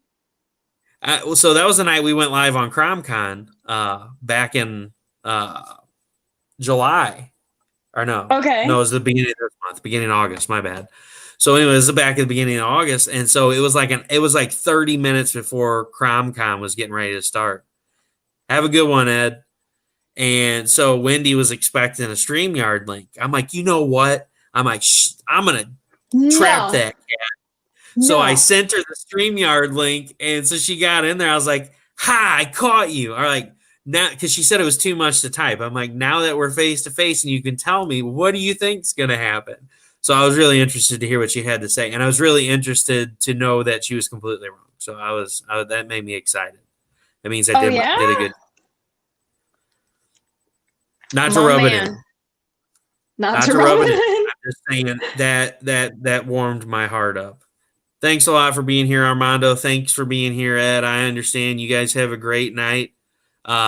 Look forward to seeing some more art from you, Armando. Oh, dude, Ed, Armando's been killing it. I'm enjoying each and every piece he's been posting. I love that ink style, man. Oh, bro. Yeah, I need to hit him up and get him on. You're doing good. Yes. Yeah. Hit that guy up.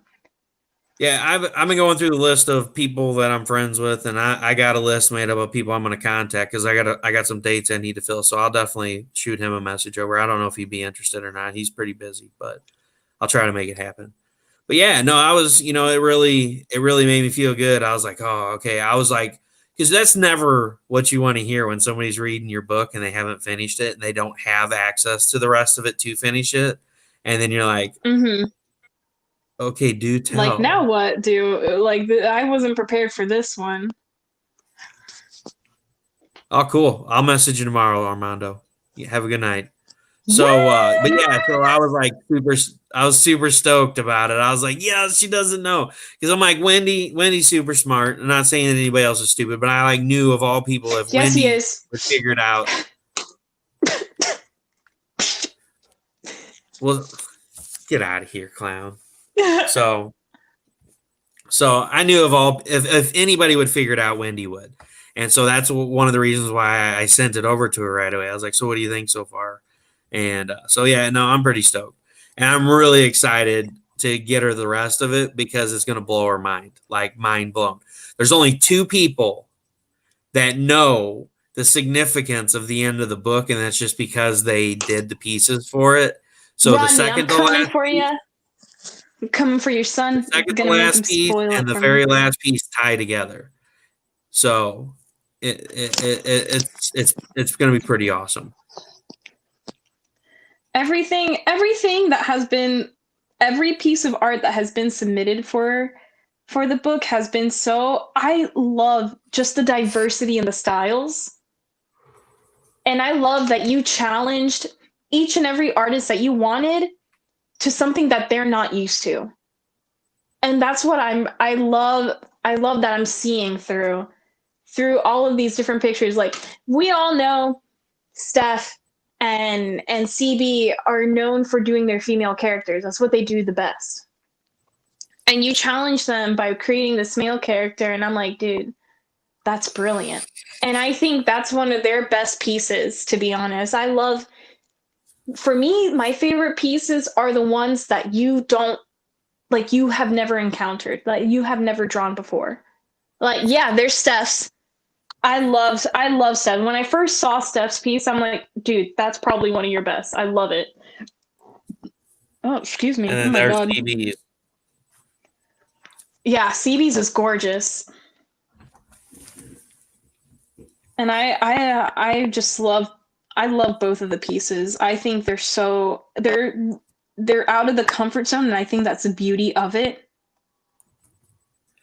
Well, and that's why I was on the fence about talking to them about it. I really like Steph's style, and I like the difference of it. I like how he does the more cartoonish take on it. Everything's the different proportions, and I love that about it. And that's why I was like kind of iffy about asking him. And CB, like you said, he always draws like the female characters. And so I was like, I don't know if Yeah, you that's would what want they're to do both it. known for.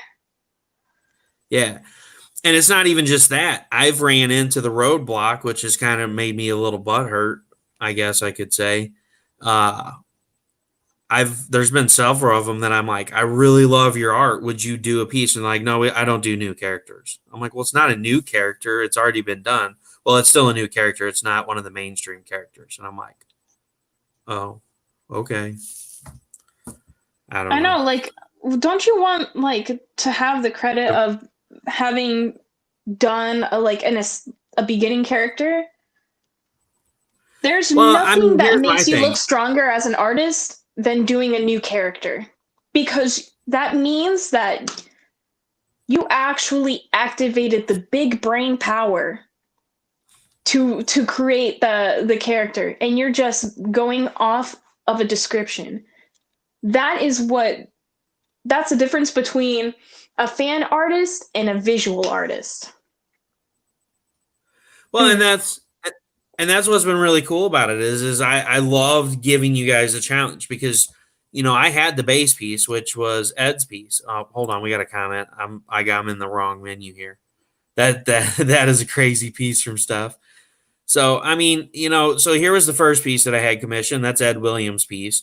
So Ed and I sat down and we talked for months and months and months and months, and I described through them with pictures and I'm like, I want this type of armor style, but I want it to be this type of color scheme, but I want it to be this kind of makeup, but I want it to be this. And I literally probably sent him like 300 pictures, and we talked about it and talked about it and talked about it and talked about it. And he did a phenomenal job getting what I wanted. So, part of Xenonanite Titan suit is it's nanotechnology. So you guys, once I do the Kickstarter, I will release the first three. I think it's it's the first two chapters. So originally it was three chapters, but I merged 3 and 2 together. So if I open 2 different copies, they're different. So you guys will get a snippet of the first few chapters when the Kickstarter goes live. So you'll get to read a little bit into Xenonanite Titan, and it's going to drop off on a humongous cliffhanger. Trust me. If you don't believe me, ask Lindy about the cliffhanger. Steph was the only one that didn't really care a whole lot because he's just like, whatever, I don't Mega know. celebrity. I get upset. Like, I'm super stoked about Stranger Things. I am so excited for Stranger Things, the new season to come out, and I know it's put off.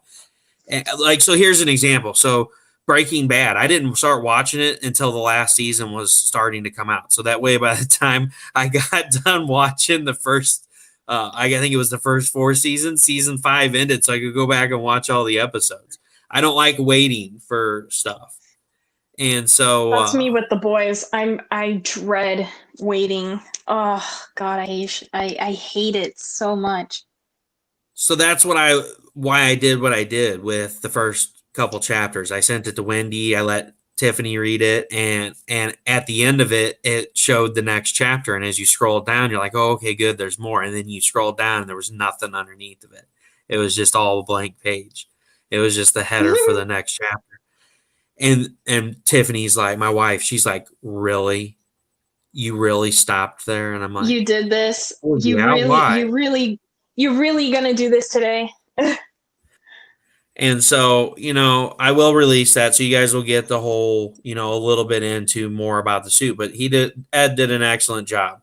So the rifle has a detachable, I can't zoom in on it. I don't know how well you guys can see it on there, but the front of the rifle has a detachable handgun that's attached magnetically.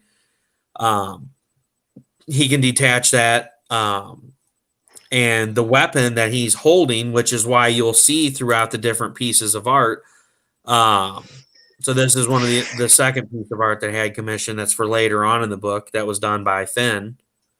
And each weapon and each piece is different because I wanted to switch that up. And not only did I want to challenge the artist and say, okay, here's my base piece, but I don't want this. I don't want you to look at this and go, okay, this is what I'm going to copy my drawing on. Here's the base drawing of the character of what he looks like. But take this information and show me what if you were reading the book and you read this information, what would the character look like based on this piece? And that was what was fun, was challenging you guys. So each piece has a different weapon. So Jason's piece has a battle axe with, and this was one of the additions that I added in at the bottom of the piece. You see the scimitar. Or not it's kind of like a scimitar, but it's like a curved spike. So I was like, you always see these huge battle axes that these people wield, and it's like everybody always says, well, what would you do in a close encounter situation? You don't have the room to swing the axe. I mean, you can kind of bonk them with it, but so that was why I had the addition of the spike at the end, because like literally it's a meat hook. You could just like gut somebody with that and move on to the next target. So that was kind of one of my creative insights of adding that in there. Was it's not something that I've ever seen before. I'm not saying nobody's ever done it, but I sure haven't seen it. So I was like, I want to do something different. I want to have a badass battle axe, but let's put the hook at the bottom of it for close encounters. And then later on, I can incorporate that into the story. And then we move on, and then you've got Steph's piece. He did one with a sword as well. And then we've got David Fought's piece. His has kind of got like a scimitar style sword. And then you've got Wendy's piece. So Wendy's piece, I told her, I was like, hey, let's switch it up. I do too. I was like, let's switch it up. I want him holding the gun, shooting the gun with the sword on his back. So, we switched it up with hers. And then, of course, she did this. This is the sticker that will be on the Kickstarter. Oh, yeah, look at that sexy sticker. Honestly, this sticker, it's been my power, like my main force in kind of sort of establishing a base look for Xenonanite. I mean, it's heavily influenced for sure. But it's this piece is so badass much too. Like you said, CB's is awesome. He did his own style of the armor. And that was one of the other things too. So like, Wendy took it one step further with her creativity. She went with the light armor look. So that's one of the things that Xenonanite Titan has the capability of doing. So his suit is not actually like armor that you can put on. He can minimize the suit and then re-don the suit on command. So kind of like the Iron Man suit a little bit, only the suit's always on him. It's just not active. So it was really cool that she went with that and was like, let's do kind of like a lighter look. And I'm like, hey, it's your piece. Do what you want to do with it. And then last but not least, of course, we have yours and then the final piece. But then there was Chris McJunkin's piece, which turned out phenomenal because it was totally different. It was more of a larger battle piece. And, you've got the different pieces. You've got it's freaking badass. It's like a heavy gunner kind. Yeah, and so it was awesome just because of the fact, it was just really cool because you got the pieces like Ed's and Wendy's and, so sorry, I'm trying to like beat around the bush with trying to explain a little bit of it, just to interest people, to give information I haven't before. So like Xenonanite Titan, this is his origin story. I have the rest of the story laid out. I don't like doing a story. So they do a comic book or they do a movie. So like X-Men, they did all the X-Men movies. And then they went back and did X-Men Origins Wolverine. And then, later on, I'm super bummed about it because I love Gambit. Gambit's one of my favorite characters.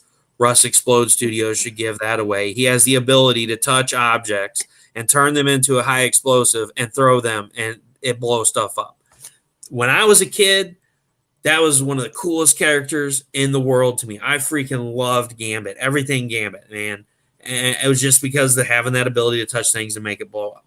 And so I'm a big, I want to know the character development of why these characters are before I read about them. And some people don't like that. Some people like the fact that they did the X-Men movies and then they went back and did the Wolverine origin story and, stuff like that. I'm not saying it was terrible. I did like X-Men Origins Wolverine.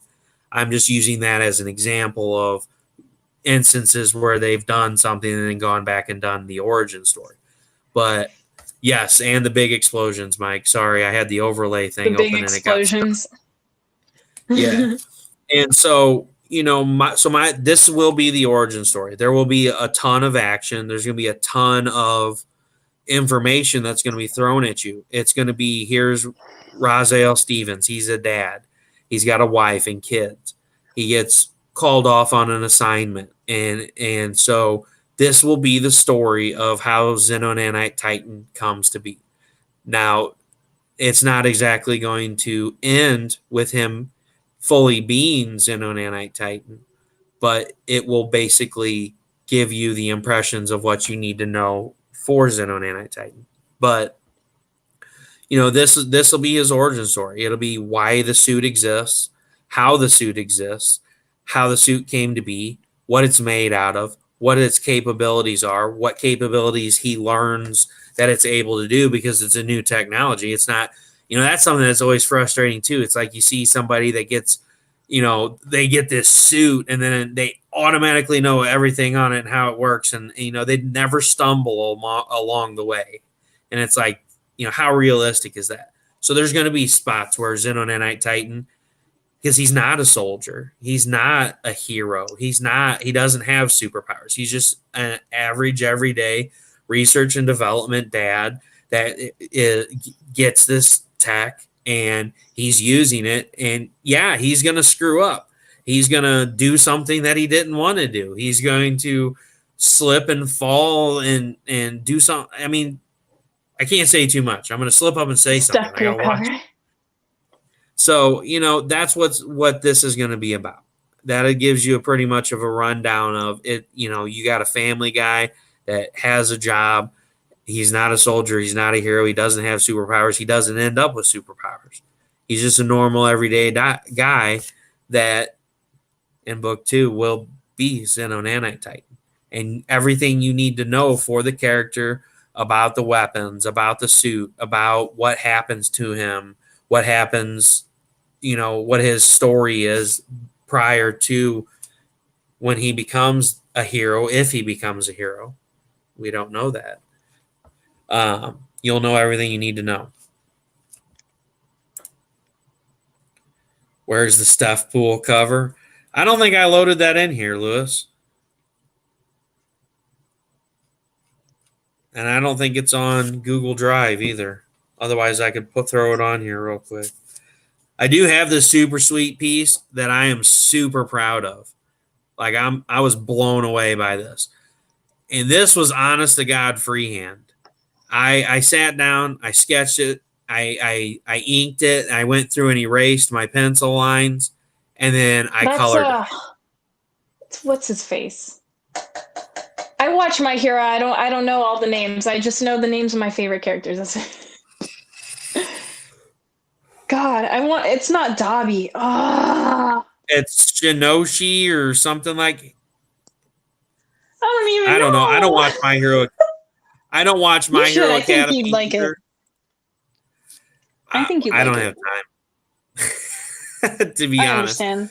I get you. I just know somebody that has a daughter that's going through a rough time. I had some time on my hands that I wanted to kill, and so I asked him. I said, "What's her favorite character?" And he told me her name, or his name, and so I used some time to sit down and get some creative juices flowing to sketch a little bit. And I was like, I'll sketch something and send it to him. I know it's not going to be super awesome, but it's the thought that counts. And then I ended up adding the quote onto it for her. And so, what is the name of the character? I do not know, but I know it's from My Hero. That's all I know. Well, I can tell you, hopefully it's the right one, because I Googled the name that they sent me, and that was the character, Shinsho. I had to look up Shinsho. I forgot. It starts with an H. But anyway, so I was super surprised with that. I was really proud of it. That's something I want to ask you. Have you ever been so proud of a piece that somebody's had commissioned that you didn't want to let it go? Yes. Because And there's only one reason why I ask it, and this is going to be one of my new questions that I ask people because I was so proud of that piece. Because like, let me tell you, it looks so much better in person. And I'm going to tell you this: anytime an artist sends you a picture of art and you look at it and to you it looks badass, and then you see it in person and they're like, "Oh, well, when you see it in person, it looks way better." Dude, it is so true. it is, yeah, that's so Because when true. I posted the pictures, I'm like, oh my God, those pictures do not do this justice. Because in person, That's this what I'm looks so saying. badass. I'm like, this piece is awesome. I'm like, I really don't want to send it off, but I wouldn't do that. I wouldn't keep it. But I was like, I really felt bad about sending it. I was like, man, I want to hold on to this forever because I'm super proud of it. So, what piece did you do that you were so super proud of you didn't want to let it go? So And go. far, it's the Akita piece. That one is waiting. It has been waiting because from the moment it was a pencil sketch, somebody had already claimed it, and that's why it got inked. So now it's just sitting in its box. It's already framed, and the frame is so cool. If you guys need a framing suggestion, my suggestion is go with a frameless floating frame. It's like two, whether you get it glass or acrylic. I'm thinking of getting acrylic floating frames because those are badass. You just slab the piece between, and it has these metal studs, and you just screw those into the wall, and it's so cool. It just makes the art really pop out better. And I have to get a floating frame because I have paper cutout art from Comic Con. No, not Comic Con, from Downtown Disney, and it's Howl's Moving Castle. It's like a little cutout thing, so I have to do it. But so far, it's definitely the Akita piece, and then I also have a Zorro piece. Another one that I did send because I sent it to a friend. I appreciate him, known him for a while. He always supported me. He wanted a print, and so I sent him my She Spawn drawing, and that was so hard to like part with because it was one of the first drawings that I knew I had done really well with marker, the colors and everything. But If I freeze that's how up, I know don't it's a mind good me. I'm piece. loading a piece just for Lewis because he asked. Go for it. But that's I completely get it. That's definitely one piece for me that is just I just it was a hard time to part with. Oh, no, I totally get it. And it's something that I can say I never really understood until, Until you so finally make something that you're proud of. so like Ashley Marsh, she commissioned two of the pieces that I got for Roderick for Christmas. So Roderick really likes the Hulk and he really likes Spider-Man. Those are his two favorite characters. So I Mm-hmm. thought it would be really cool for him to do a Hulk cover and a Spider-Man cover because she does like the realistic paintings and they turned out phenomenal. I mean, and she sent me pictures and she's like, they look way better in person. I'm like, well, I think they look good. Well, then I got them in person. I'm like, oh, yeah, they do look better. But either way, it looks awesome. But, it really is not something that you can understand until you've Until you witnessed it finally do yourself. it. You're like, Like this is awesome. I exactly. can't wait to take a picture of it. I even tried scanning it on the scanner and I'm like, it still looks like crap compared to what it looks like in person. So here you go, Lewis. Exactly. I loaded it up just for you. There is the stuff pool. Naughty Fairy Stripper Assassins cosplay cover. Yes. The cosplay cover. Yeah, you got Steph Pool dressed as a fairy riding a stick unicorn. I mean, it doesn't get much better than that. I mean, he's even got his It little wand. it does not.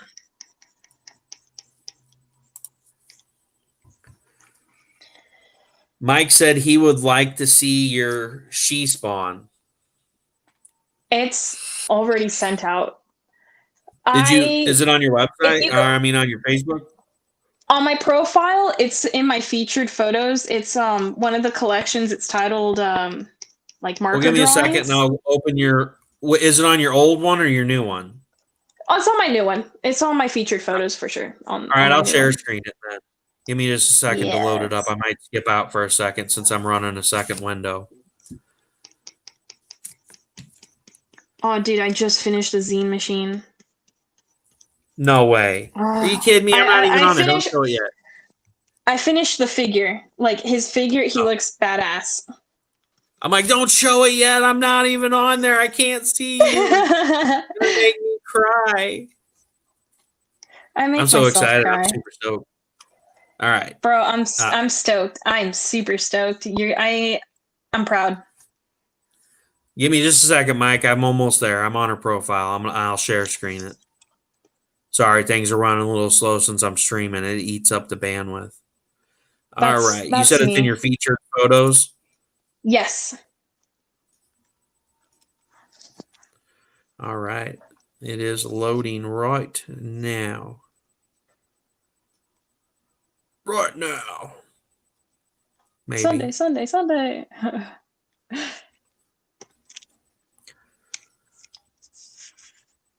I hate Facebook on the computer.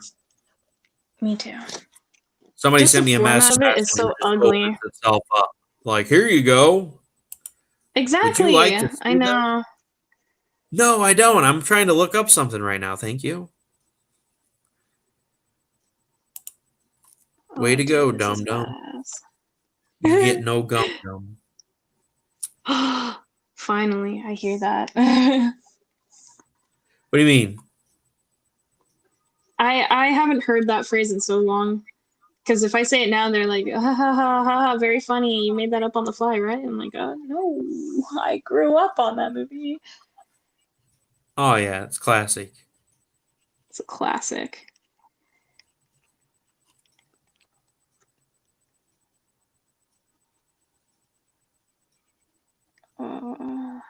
Teeth. That's what he said.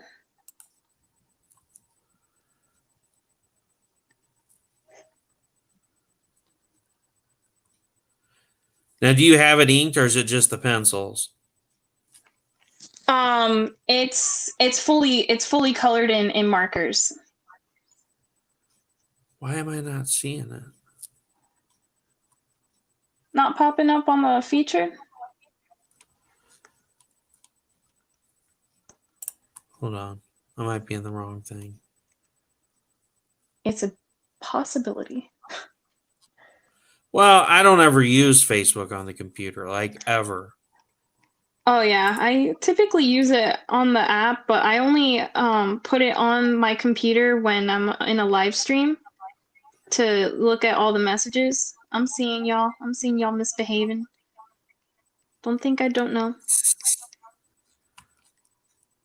Are they misbehaving while I'm gone? Nah, maybe just a little, but I won't tell. That's all right. It's all good. Stuff must be back.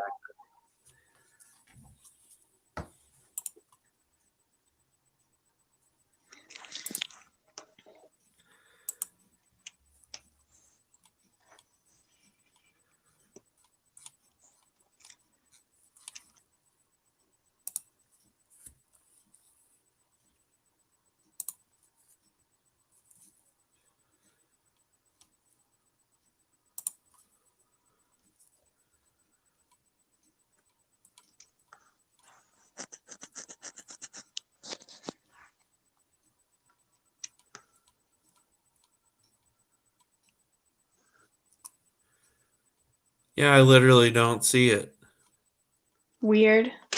Maybe if you try my other profile, it might pop up there for you. I know I put it as a featured there. Stand by. All right, opening up the old one. Photo toes. Yeah, the only one I seen Sailor Moon and I seen the. Let's see. Here we go.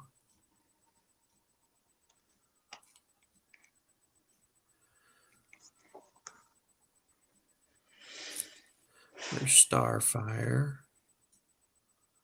Yeah, here it is. Yep.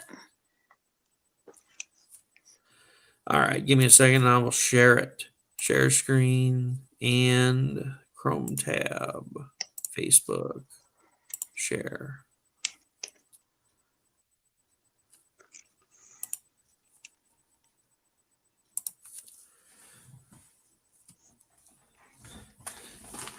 There you go, Mike.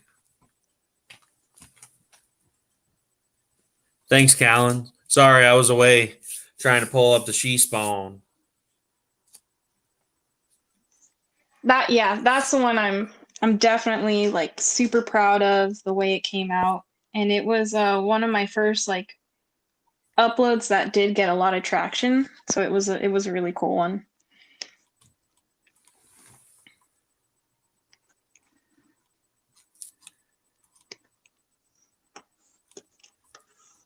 I really like this piece too.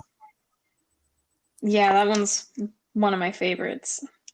Here, what I'm gonna do is I'm gonna go ahead and screenshot what I've got so far. Or at least a peek of what I have. That way the night owls that are still with us actually have something. There we go. Here's the full Lily the Demoness cover for the people that haven't seen it. And that's just freaking awesome.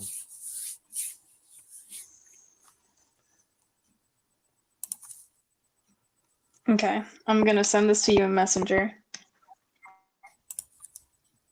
Because I know the main guy that we're after here is the zine machine. Mike said, "Ooh, that's amazing. Great piece, Eve." Thanks, Mike.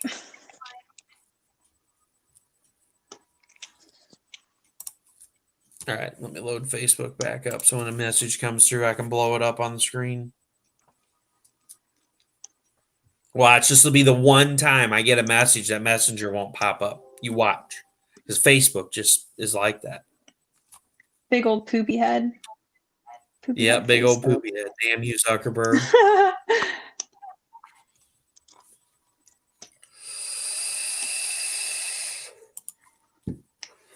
Know any vape tricks? What? Know any vape tricks? No, I'm not that cool. You know what's crazy Guys, he's is the lying. people that do that, like juice is not cheap, especially since the FDA cracked down on it. And like I don't think anybody does it anymore because it's so expensive. All right, I got Messenger at the ready. Okay, let me find the capture. I saved it. What the heck? No, the only trick I know how to do really good is forgetting that it's empty and burning the coils up. Oh And my it's not a god. fun trick.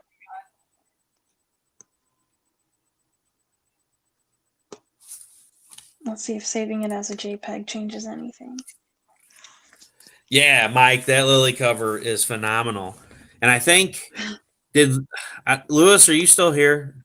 There's no way for me to tell who's in here. So Lewis, if you're still here, if anybody missed out on Lily the Demoness Chapter 4, He's still here. will they be available for pre-order on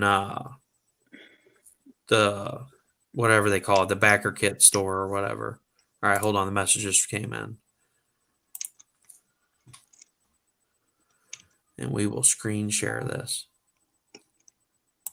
Unless StreamYard decides to be a butthead. Come on. Load on it.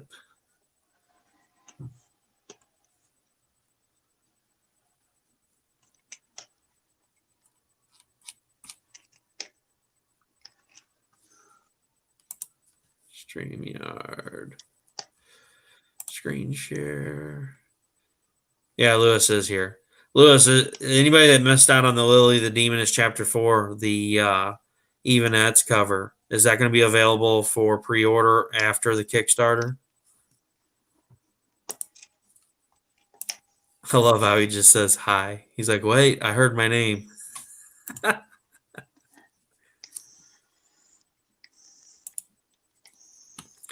So there he is, the zine machine. The zine machine. That's all you're getting so far. That's just the zine.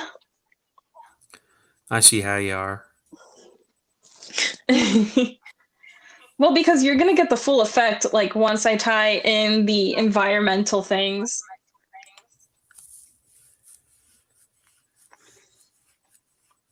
Oh, there you go. He said backer kit, no. but they can either wait for the website store to go live or just contact me directly and we can set something up. So there will be more available. So Mike, if you want to get in on that, which you definitely do because that's Eve's very first comic cover. Don't want to miss out on that.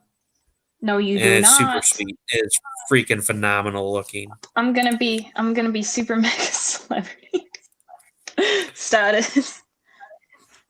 Don't So want there's to some of miss the out on that. preliminary of Wyvern, the Wyvern's head. We won't give away the character's name yet. That's something you'll have to learn by reading the story. Oh yeah, look at that! It's in my freaking messages. I went through all of that trying to find that on your website, and you messaged it to me when we were on CromCon. Wait, what? Oh, here's some more of yeah. They're in my messages. Imagine that, you know. Bro, you straight up messed up. I know I got to be careful because one of them you sent me was a whoopsie. And that's just a prelim. That's the Wyvern's head is just a prelim. That's not what it looks now. It's definitely no. That's what I said. This upgraded. was just a preliminary of it. Oh yeah. Hopefully this one's safe. Yeah, there. Zorro. That one's already claimed. I just have to wait to give it to said person. But I am definitely going to be creating more anime-based. Here we go. Lewis asked for it. Why not? Here's Steph Pool. Steph Pool. There's Carrie throwing the phone at Steph Pool for not reading the comments. And then here's here's Steph on Castaway Court with Wilson Volleyball. And of course, you know, it had to be that. The Bube. Castaway Court. Yeah, because his cat's name is Wilson, and it's named after the volleyball off of Castaway. And I'm like, that's the perfect thing. I mean, Castaway Court. And then there's Wendy's for Naughty Fairies that I did for her. And then there's Tom Andrus's Snarks with freaking lasers instead of sharks.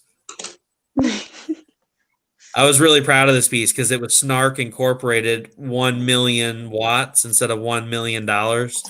And then the funny thing is it's the quote that I put when I posted this was this is what happened after Endgame when Iron Man died and Steph Pool took over Stark Industries. It's now Snark Industries. Snark, narc. Crosses out the S, but narc. And then, of course, there's Lily's. I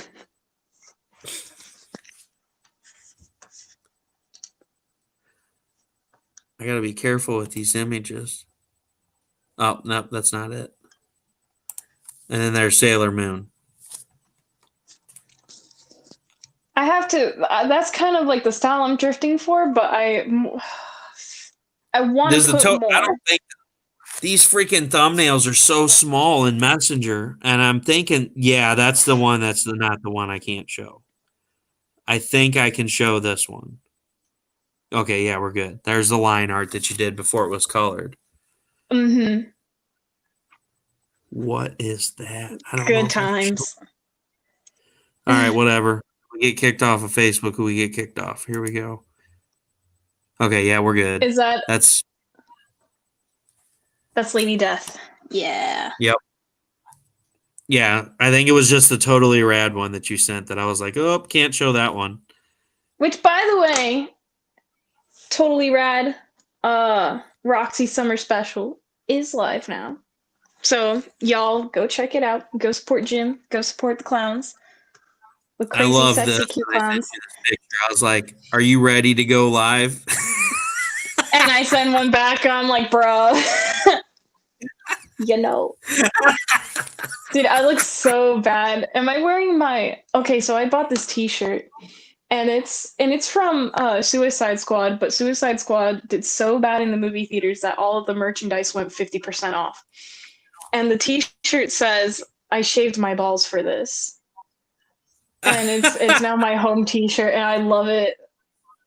If there's like a late night session to wear that in, where I won't be judged on Facebook, I'd wear it. I just couldn't wear it now. I just wanted to debut one of my newer t-shirts. Don't do drugs. That's awesome. And it's always great when there's something that you really love that doesn't do real well, and then it goes on clearance, and like since it didn't do real well, Yeah. nobody really looks at it. And then so Target, for instance, man, you get so much cool stuff from Target because like you'll see it and it'll be like 30% off, and they'll have like 50 of them. And you're like, it wasn't a big item. I'll wait. And then like 3 weeks later, it's like 70% off. So you get something that's like $100 for $30. It's like score. Exactly. Like I'm there with you because I did that with I was pissed off because I got this Elvira on the Love Seat Funko Pop, and I guess it wasn't selling all that well. And I bought it. I was so desperate to have it. I bought it when it was full price, but because I get where I work, I get a discount for it. I got it discount like at almost half off. And then like a couple weeks later, it gets to clearance.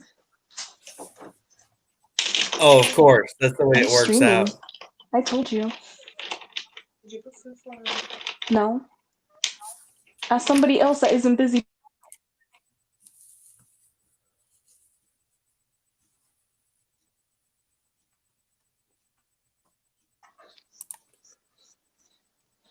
I muted your Sorry. mic. Are you good? Thanks. Yeah, I'm good. Sorry, I wasn't trying to be rude. I just didn't want to. Nah, it's all good. I appreciate you. But what was I talking about? Oh yeah, I was so upset. You were talking about the Elvira on a Love Seat that you bought it, and then of course a couple of weeks later it goes on freaking clearance. You know, that's the story of my life. I was so upset, and I was like, if I would have waited, I could have gotten it for a lot cheaper. So now I'm doing that with something else I have my eyes on. You're like, and hopefully, and then watch it'll sell out. You'll be like, damn it. So far, it hasn't, because it's still sitting on its shelf, and it still has like a lot in quantity. So I'm like, yes, I have a chance this time. I just don't want to do what I did so stupidly. I'm still so mad at myself. I was mad at everything that day when I saw that happen. I was like, come on, are you kidding me? If I waited a little bit longer, I could have had it.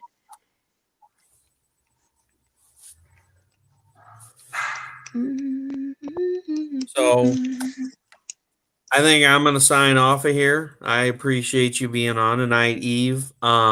I appreciate all you guys watching tonight. It was definitely a fun time. If you guys, anybody that watched this that isn't friends with Eve, definitely go and add her. We will be live on the 5th of September. We've got a humongous panel. It's going to be awesome. That's going to creep up on us like out of nowhere. Oh, it will. It will. It definitely will. Because we got you, me, Wendy, Tom Hutchison, CB Zane, Michael Shoemaker. We got Martha Schwartz, Katrina Rowitz, Jason So, and yeah, we got a full crew. So it's going to be a wild time. It's going to be big.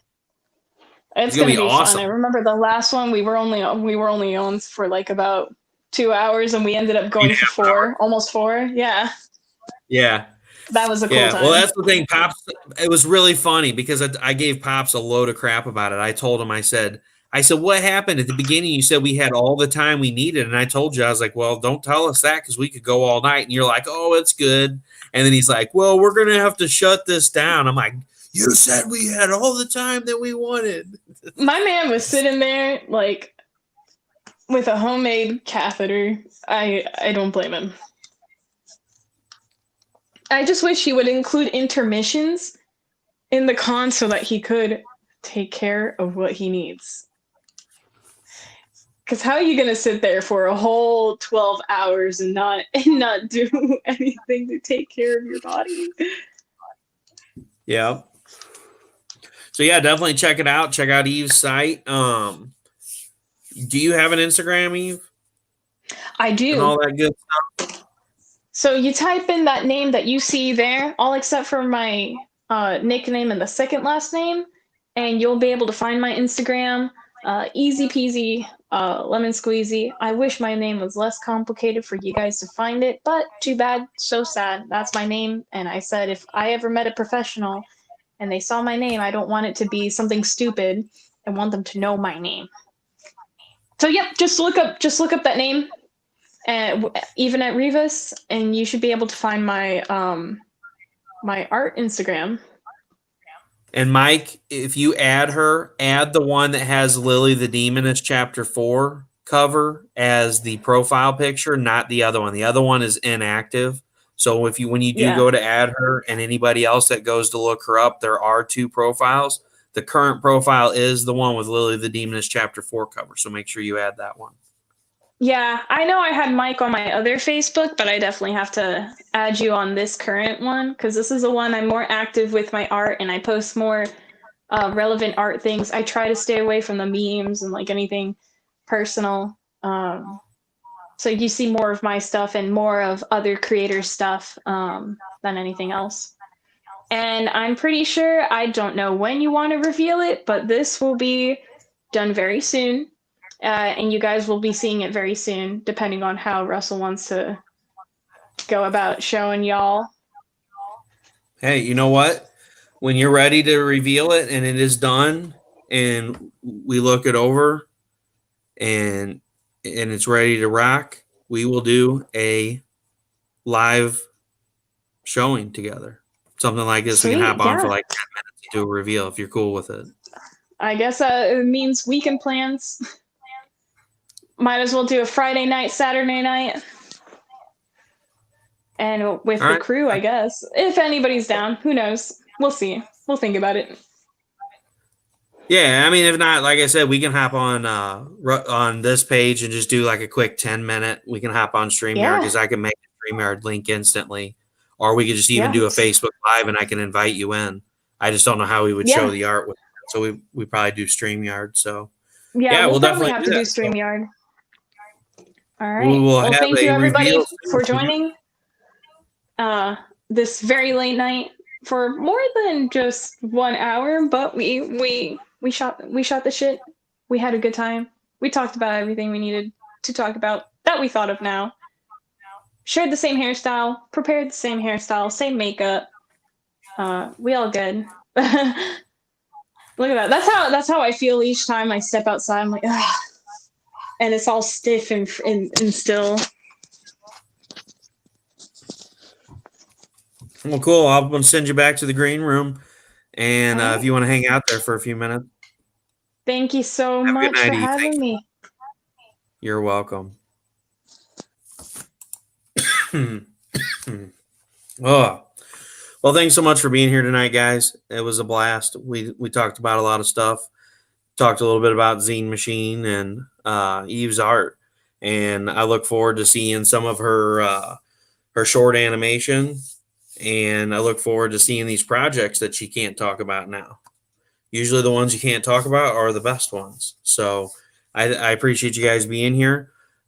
Sunday, I have Rodney Fike on, who has a current Kickstarter going on for Roadkill Rampage.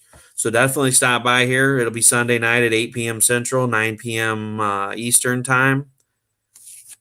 Have a good night, Lewis. Definitely get on there and check it out. So we're coming up on the end of Roadkill Rampage. They got a lot of cool stuff unlocked. It's got, if you guys like horror books, it's the old style black and white horror. The art in it's great. I've seen it already. It was shared with me, so we could talk about it on the live stream on Sunday, and it looks awesome. I can't say anything about it, but all I can say is definitely check it out.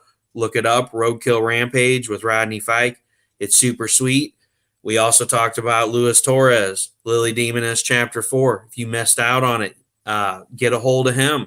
If you like Eve's cover, get a hold of him. He said he could hook you up, or they'll be available on the store later on. So with that, I bid you guys farewell. Have a great night and have a great rest of the week.